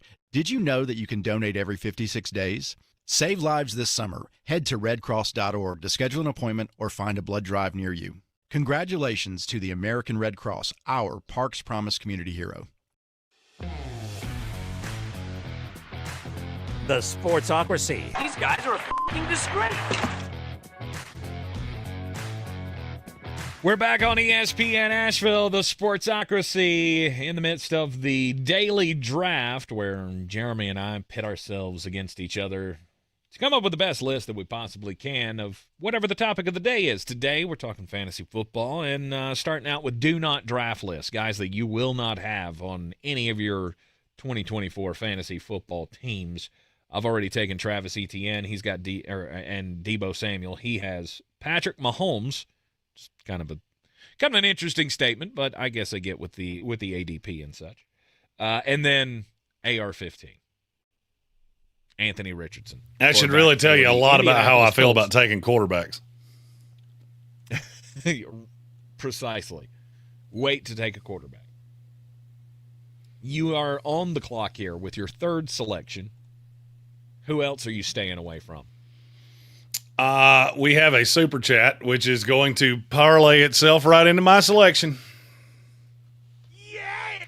It's from our buddy the Ocho, who said he can't wait for everyone to take George Pickens. Insert $1 million man laugh here. I'm going to take George Pickens right here. Because okay. They don't have a quarterback. I have watched two painful Pittsburgh Steelers preseason games where their starters played and they still couldn't score. Mm-hmm. I have never been more convinced in my life that Russell Wilson's not going to make this team. Because I think you have to play Justin Fields. Russell Wilson's been that bad. And I just look at George Pickens and go, I don't really even care anymore. The line has been awful, which is crazy because this is the best. This should be the best it's been in years, and it's just not. And the only offense they have is Justin Fields running around. And so I look at George Pickens and the fact that he is going to get crazy amounts of double coverage, crazy amounts of safety help over the top. And I just I can't do it. It's brutal. I like George too. I think he's a really good player. He's a really good player without a quarterback. Yeah, the quarterback situation sucks with the Pittsburgh Steelers. There's On no ice. other way around it. They're blaming it right now on, or I guess not blaming it. It was the reaction from Mike Tomlin after the game when he was asked about the quarterback battle was that we can't really make a decision right now because we don't have decent information, because our offensive line is so terrible that no one can get a foothold in, have long enough to show me anything. Was it 5 times in the 2 preseason appearances Russell Wilson has been sacked? Yep. I get that he's a guy that has a tendency to hang on to the ball too long and create sacks for himself, but I haven't heard too many analysts who actually watch the games say that that's the reason why this is happening. It all comes down to this offensive line is terrible. Once again, I don't know how you fix it. I'm sure I can tell you one. I'm sure Mike Tomlin wishes he could fix it. I can tell you one off the jump. Nate Herbig is not your center. Zach Frazier is the starting center of this team. Well, Herbig's done. So didn't he tore something yesterday? I haven't gotten a verification that he's done. He got hurt, yes. Yes. I was trying to see if we have a update on that situation. I'm not seeing one at the moment, but yeah. I don't think there's been one. Got hurt.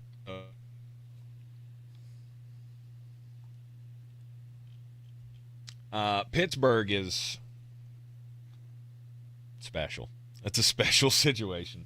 I told you that was one of the things that I wanted to see most out of this preseason was what happens with that starting quarterback position. And it's not good. It's Havoc. It's not Havoc good. in our YouTube chat said the Steelers are going to be a fantastic train wreck. Yeah, I have a pretty good feeling.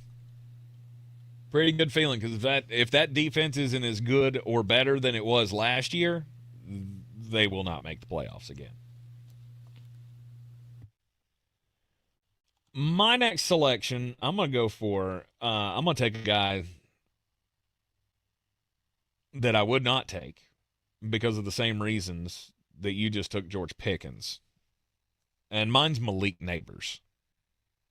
I really like him as a football player, but you could not pay me money to put a New York Giant on my team. God, I've never disagreed with you more about anything you've ever said. Why?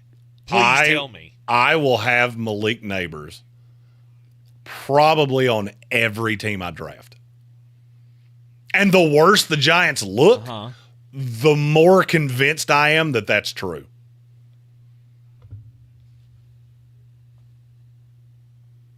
Okay, why? Because he's that good. Okay, do me a solid. I want you to think about all of the great receivers we've ever seen. And when I say great, I mean top 10 to 12 talent in the league. How many of them have ever been completely undraftable because their quarterback was so bad?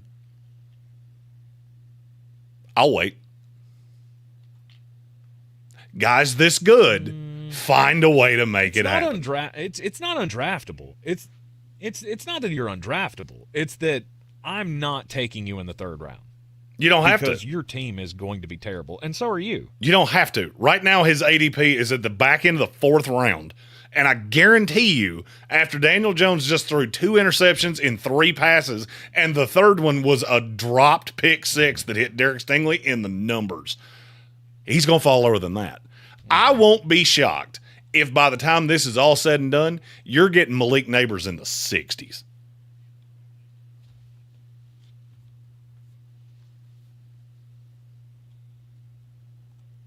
We do this every year. Point, is it worth it? Absolutely.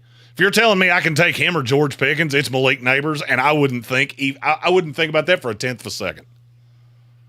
I would see it on the board, laugh, and quickly throw Malik Neighbors up there. Mm-hmm. Now, I wouldn't take him over Zay Flowers, who's going behind him right now. Right, I would say like Zay Flowers, T. Higgins, Tank Dell, Terry McLaurin, Keenan Allen, all those dudes, I can wait. I am not spending capital on a receiver that I don't think has anybody can give him the ball unless they're handing it to him, and that's not going to last long. Say that list that you just said again. T. Higgins, Tank Dell, Terry McLaurin, Keenan Allen, all dudes listed behind Malik Neighbors. I would take Malik Neighbors over every guy you just said, and the only one I would even think about is Terry McLaurin.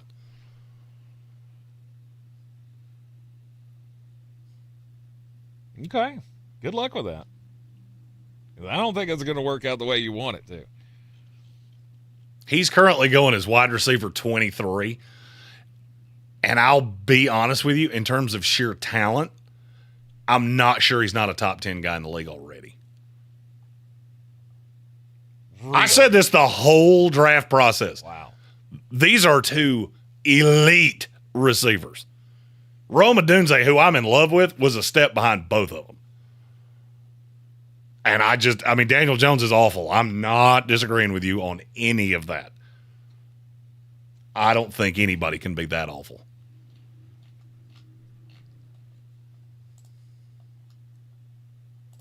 I don't know. I feel like if anybody can do it, it's going to be Daniel Jones. I mean, if the preseason is any indication, he's already proved that all the crap that we've been talking about him is absolutely true and absolutely warranted. Oh, he's awful. Make no bones of that. He is terrible. Yeah, he is terrible. Absolutely terrible.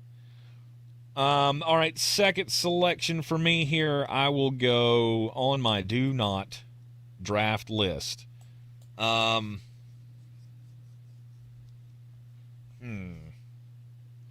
You have a break in your pocket if you'd like it. Yeah, you know what? I don't feel like I'm not going to do that. I'm just throwing this one out there because it's Deshaun Watson.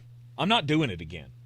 I'm not going down this path again of, you know what? I'll play this game where I'm just going to wait on a quarterback and I'm going to get some good late round value. And for the last 2 years, I guess. I mean, obviously he was gone for an entire year, so he didn't get drafted in that season. But for the last 2 years, it was, hey, this is a late round gem. You never know what you're going to get. Deshaun Watson, he was top 5 guy at one time. I'm not doing it again.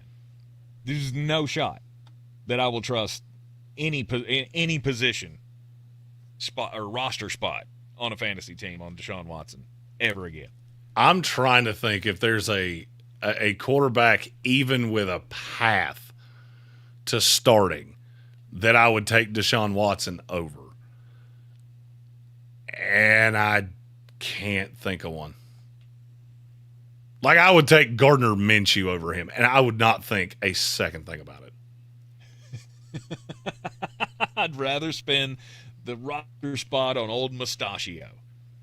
Should tell you everything you need to know. Now, I'm also going to have 100% shares in Sam Darnold. So, I'm a little biased there. My quarterback roster is going to be 2 or maybe 3, depending on the roster construction, of about 5 guys. And Deshaun Watson is never, ever, ever, ever, ever going to be one of them. Yep. All right, we're going to take another break. When we come back, we will wrap it up. The Do Not Draft coming up next. The conclusion coming up next here on ESPN Asheville. This is your Exergen Temporal Scanner weather forecast on ESPN. You good? Still running an isolated Thank you. shower thunderstorm. All right, we're going to skip crimes, I'm assuming. Too widespread. We'll keep it around until about midnight tonight, probably a little bit earlier. If you are traveling east, you are going to run into a shower thunderstorm later. But other than that, it's 80 degrees and a mix of clouds and sunshine this afternoon. And watch out for an isolated shower storm. Then tonight, the breath of the cooler air spills in, a few clouds, upper 50s. Tuesday, some fog early, then sun 75. How about? Well, that sucks. Now you can't talk about pee on an airplane. I'll do it tomorrow. Favorite topic. Channel. I'm Ray Stajic. This report is sponsored by First Restoration Services. Disasters at home from floods, fires, or storm is a homeowner's worst nightmare. It pays to have a professional on your side, and that's exactly what you get with First Restoration Services. They've built their business off trust, integrity, speed, and quality. Learn more online at FRS247.com. If you like my corny dad jokes, then you need to go see Dr. Rebecca Merrill at Asheville Smiles Cosmetic and Family Dentistry. I sat down with her the other day, and she had me laughing. And y'all, that is the environment that they create at Asheville Smiles. You're going to feel relaxed. It's like a family when you go there. They want to make sure that you are comfortable during whatever procedure, whatever process you have to have done. With general family dentistry, as well as Invisalign orthodontics with free Invisalign consultations. Also, they do Botox, fillers, sleep apnea screenings, which are also free. Read more online at AshevilleSmiles.com. Pain from arthritis is awful. Bone-on-bone constant pain. It robs you of so much of the stuff you love to do. But there are effective ways to deal with that pain, and I'm not talking about drugs or surgery. Listen, there are exciting new cellular therapies that can get you lasting relief. And the place to go? QC Kinetics. QC Kinetics uses cutting-edge treatments that accelerate your own body's healing properties, revitalizing your joints so you can move again. If you're living with chronic pain from arthritis or injury, you need to know steroids and surgery and pain pills are no longer your only option. Learn how QC Kinetics can use advanced regenerative medicine to treat the pain, enhance your joints, restore your mobility, and give you long-term relief. with no downtime. The local medical professionals at QC Kinetics are ready to help you get your life back with regenerative restorative cellular treatments for your achy joints. This is the future of medicine. Call for a free consultation now in Asheville and in Greenville. 828-333-9517. 828-333-9517. 828-333-9517. Coming up on the Tuesday edition of First News on 570, Dr. Andy Jackson joins us to talk about North Carolina's importance on the national election landscape. Also, we'll take a look at the first night of the DNC in Chicago, plus the very latest on election 2024. It all starts at 6 a.m. on News Radio 570 WWNC. If you're looking to buy, sell, or invest in real estate in the mountains, you need to call the agents at Clarissa Sells WNC, brokered by eXp Realty. Check us out online at clarissasellswnc.com. And did I mention that Clarissa Sells WNC loves teachers? We love teachers so much, we're giving back 25% of our commission at closing. For more information, contact us today at 828-774-6343 or clarissasellswnc@gmail.com. At Ingles Weather, we're celebrating Friday night rivals, televising college basketball games, bringing the Fan Fest to semi-pro soccer, or taking you out to the ball game at your minor league park. It's all in the bag.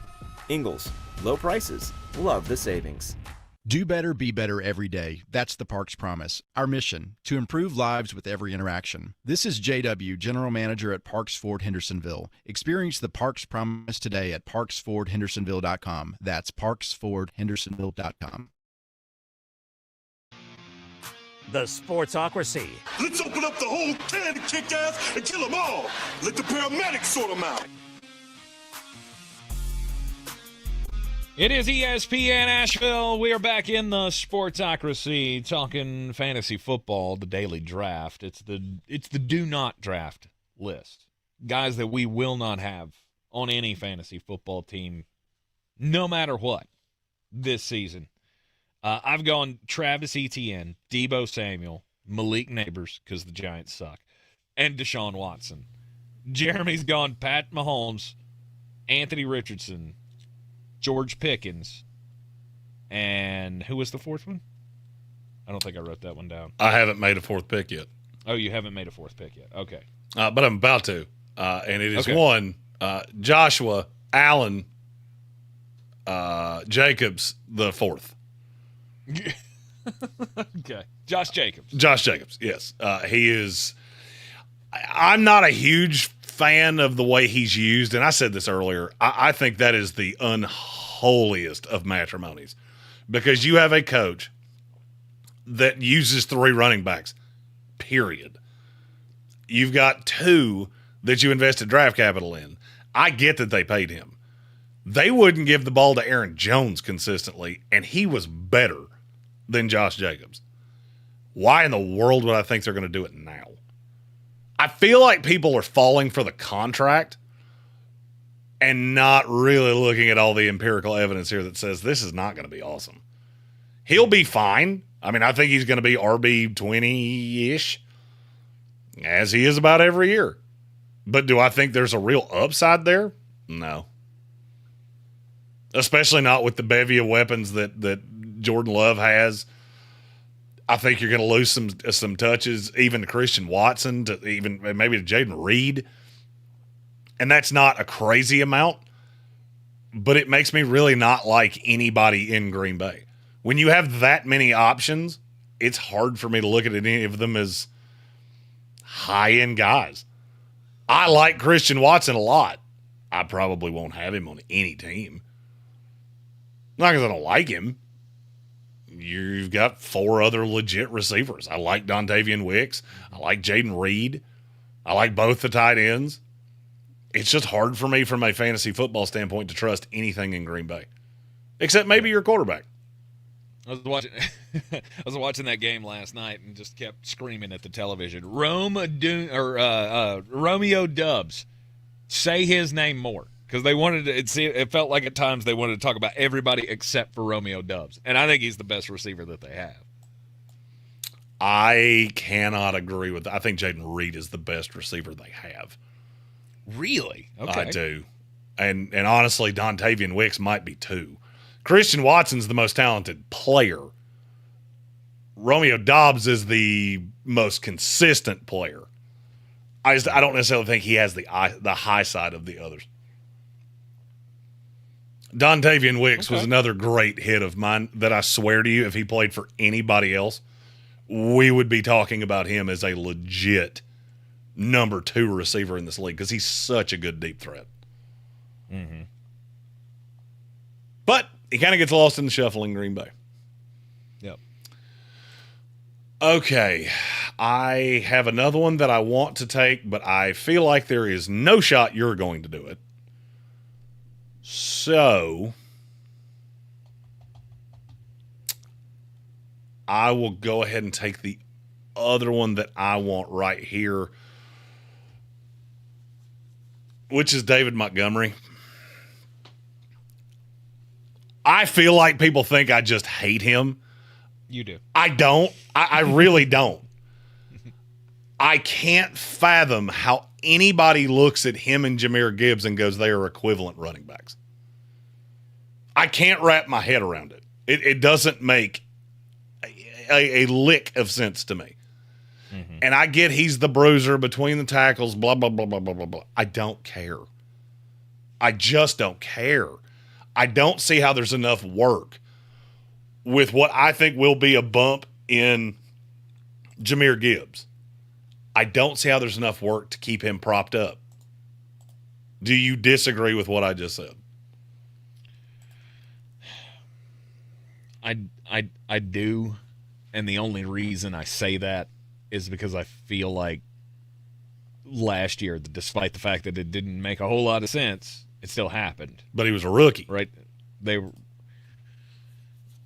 Yeah, and I get we had a lot of those discussions of, well, then, it's rookie season. Do they really want to take the training wheels off? But as long as David Montgomery's still working, right? As long as that 3 yards in a cloud of dust still works 2, or I was going to say 2 every 4 downs, but you kind of get what I'm saying. Like, as long as David Montgomery's still out there doing the grunt work and getting that short yardage work, and they keep moving the ball, they're going to keep doing it. Okay, I want you to tell me where I'm wrong here.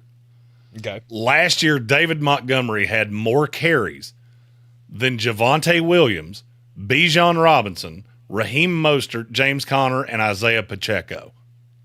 Jahmyr Gibbs had less carries than Zach Moss, Ezekiel Elliott, Tyler Algier, Gus Edwards, and Jerome Ford.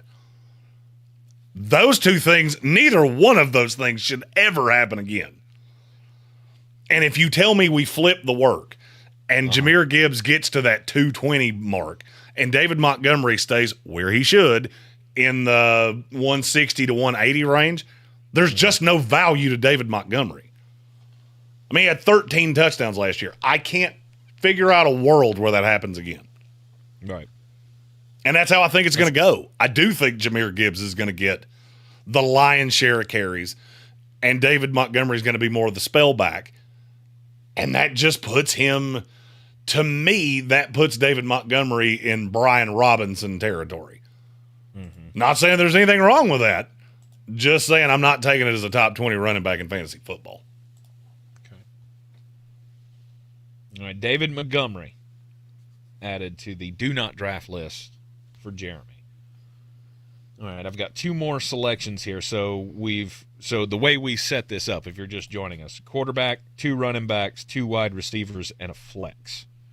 I have a quarterback in Deshaun Watson, 1 running back in Travis Etienne, both wide receivers in Deebo Samuel and Malik Neighbors. So I still have a running back and a flex to select.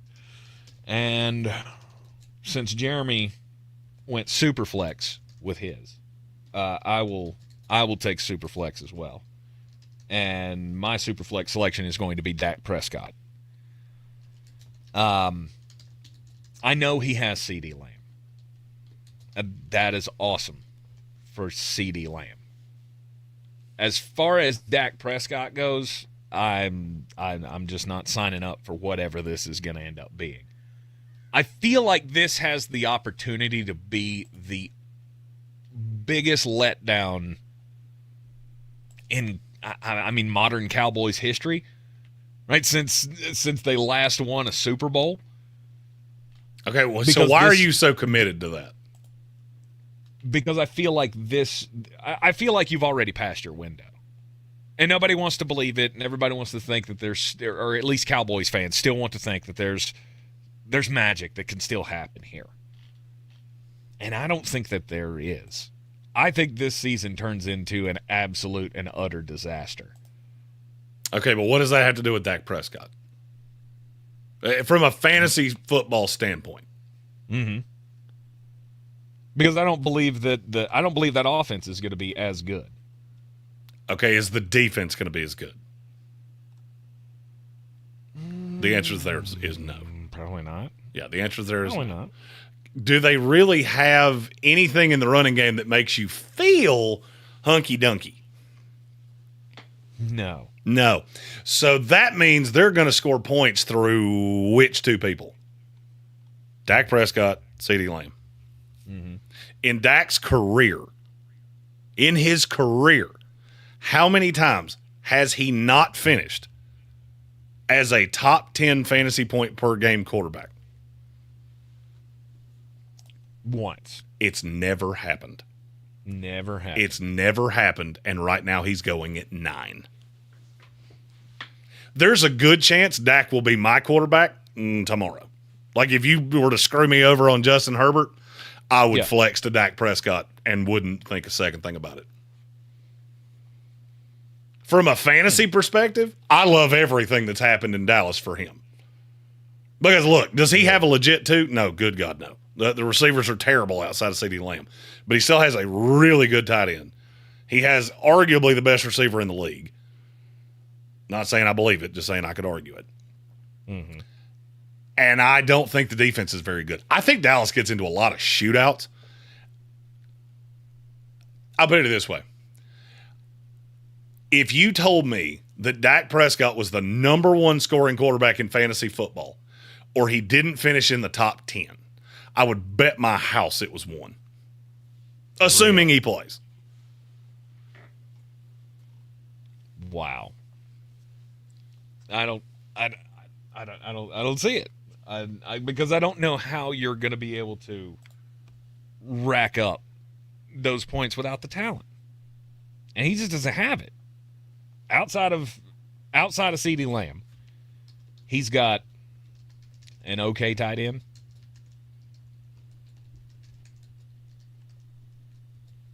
And yeah, I do give Brandon Cooks a little bit more credit than you do, but still.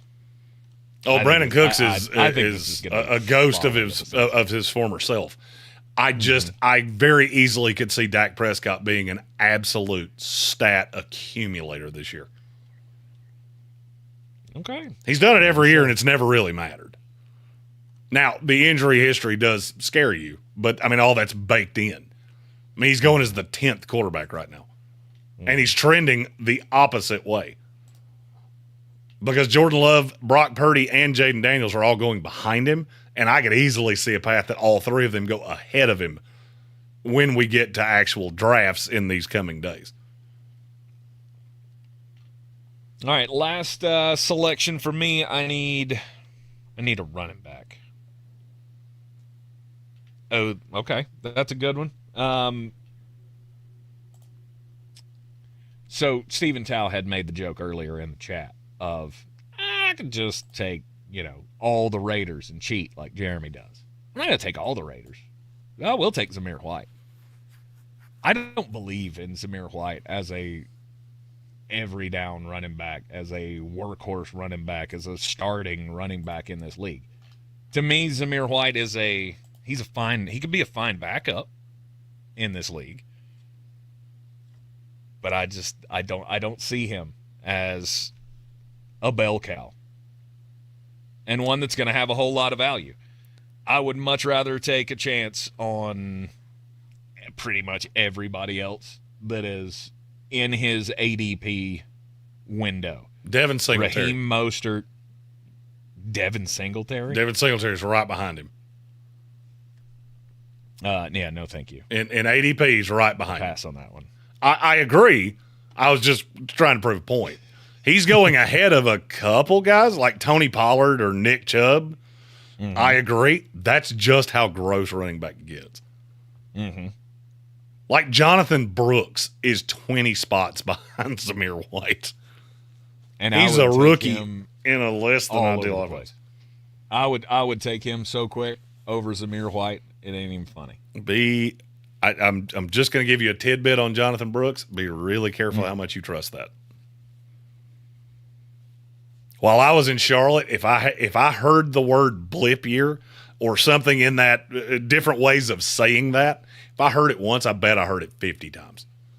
Red shirt season, light workload, getting him acclimated, because they still have Chuba, they still have Miles Sanders. That could be the grossest committee in the history of fantasy football. Mm-hmm. I could be overvaluing things I heard around camp, but just it's a lot. Yep, maybe so. Zamir White, he's my final do not draft. I have to take a receiver on the way out. It's so hard for me to find receivers that I really just adamantly don't want to draft. Me too.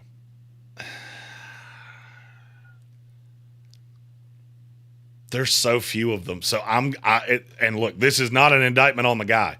I love the talent. Man, I'm starting to hate your quarterback. It's Chris Olave. I just don't know how I'm going to take Olave as the 13th best receiver in the league. Malik Neighbors, I'd take him over Olave 100 times out of 100. Because you actually have legit competition. I think Rashid Shaheed is good. I think A.T. Perry's good. I think Alvin Kamara has a comeback year. Malik Neighbors, it's you and Wan'Dale Robinson. That's it. I mean, if you gain 247 yards a week, that's enough for Neighbors and Wan'Dale to get theirs. Maybe nobody else, but I don't believe in anybody else. Olave, I have a weird feeling New Orleans is going to be gross. I mean, in terms of offensively, all of our New Orleans Saints fans' friends have been calling this Spencer Rattler season, if that tells you anything about how bad Derek Carr has been early on. And there's just so much instability there. If I had taken any other receiver, it would be Garrett Wilson. I was going to say Garrett Wilson. I swear to you. And I thought you would rip me apart so savagely that I didn't say it. He's so good. But I am so nervous of that offense. Look, I get Aaron Rodgers makes that offense look better because he's basically calling his own plays, and it overlaps all of the dumb time that you get with Nathaniel Hackett. I just watched two backup quarterbacks run an offense that looked like something out of 1986. It was pitiful. Play call was pitiful. Line protections was pitiful. And you got Tyrod Taylor back behind that. It's really rich for me to have Breece Hall and Garrett Wilson both in the top 20. And I believe so significantly in Breece Hall that I didn't take Garrett, but if I had taken another receiver, that's who it would have been. And that's no shot at him whatsoever. There's just a lot of question marks with that team that are not readily answerable. And I feel like every receiver around him, it is. All right, you're in the Sportsocracy. This is ESPN Asheville. That'll do it for us today. We'll be back with you tomorrow at noon right here in the Engel studio. More fantasy football as we get ready for the 2024 NFL season that is just 17 days away. We'll see you tomorrow. You're going to feel a puff of air. Jong's Optometry has set their sights on staffing up. Try the next line. Hey, Kim, can you tell? Running Thank 15 you. behind. Sorry, we're a bit backed up today. He needs an optometric technician to keep an eye on it all. Where are the dilation drops? Indeed can help him hire great people fast. I need Indeed. Indeed you do. You can schedule and conduct virtual interviews all from your employer dashboard. Visit Indeed.com/credit and get $75 towards your first sponsored job. Terms and conditions apply. Are you annoyingly inattentive? Do you watch a movie and then ask a zillion questions because you weren't paying attention? Do people ask, how do you sleep at night? Then you should get a mattress from Mattress Firm. They can help anyone sleep. Head to Mattress Firm's best sale of the year, the Labor Day sale. Get a king bed for a queen price. Save up to $700 plus a free adjustable base with select Sealy mattresses. Get matched at Mattress Firm. Sleep at night. Restrictions apply. See store or website for details. As fall approaches, you have a lot to prepare for. Back to school, sporting events, family gatherings, and staying on top of your health. The virus that causes COVID-19 continues to evolve. So this fall, no matter what you're prepping for, you can prioritize your family's health.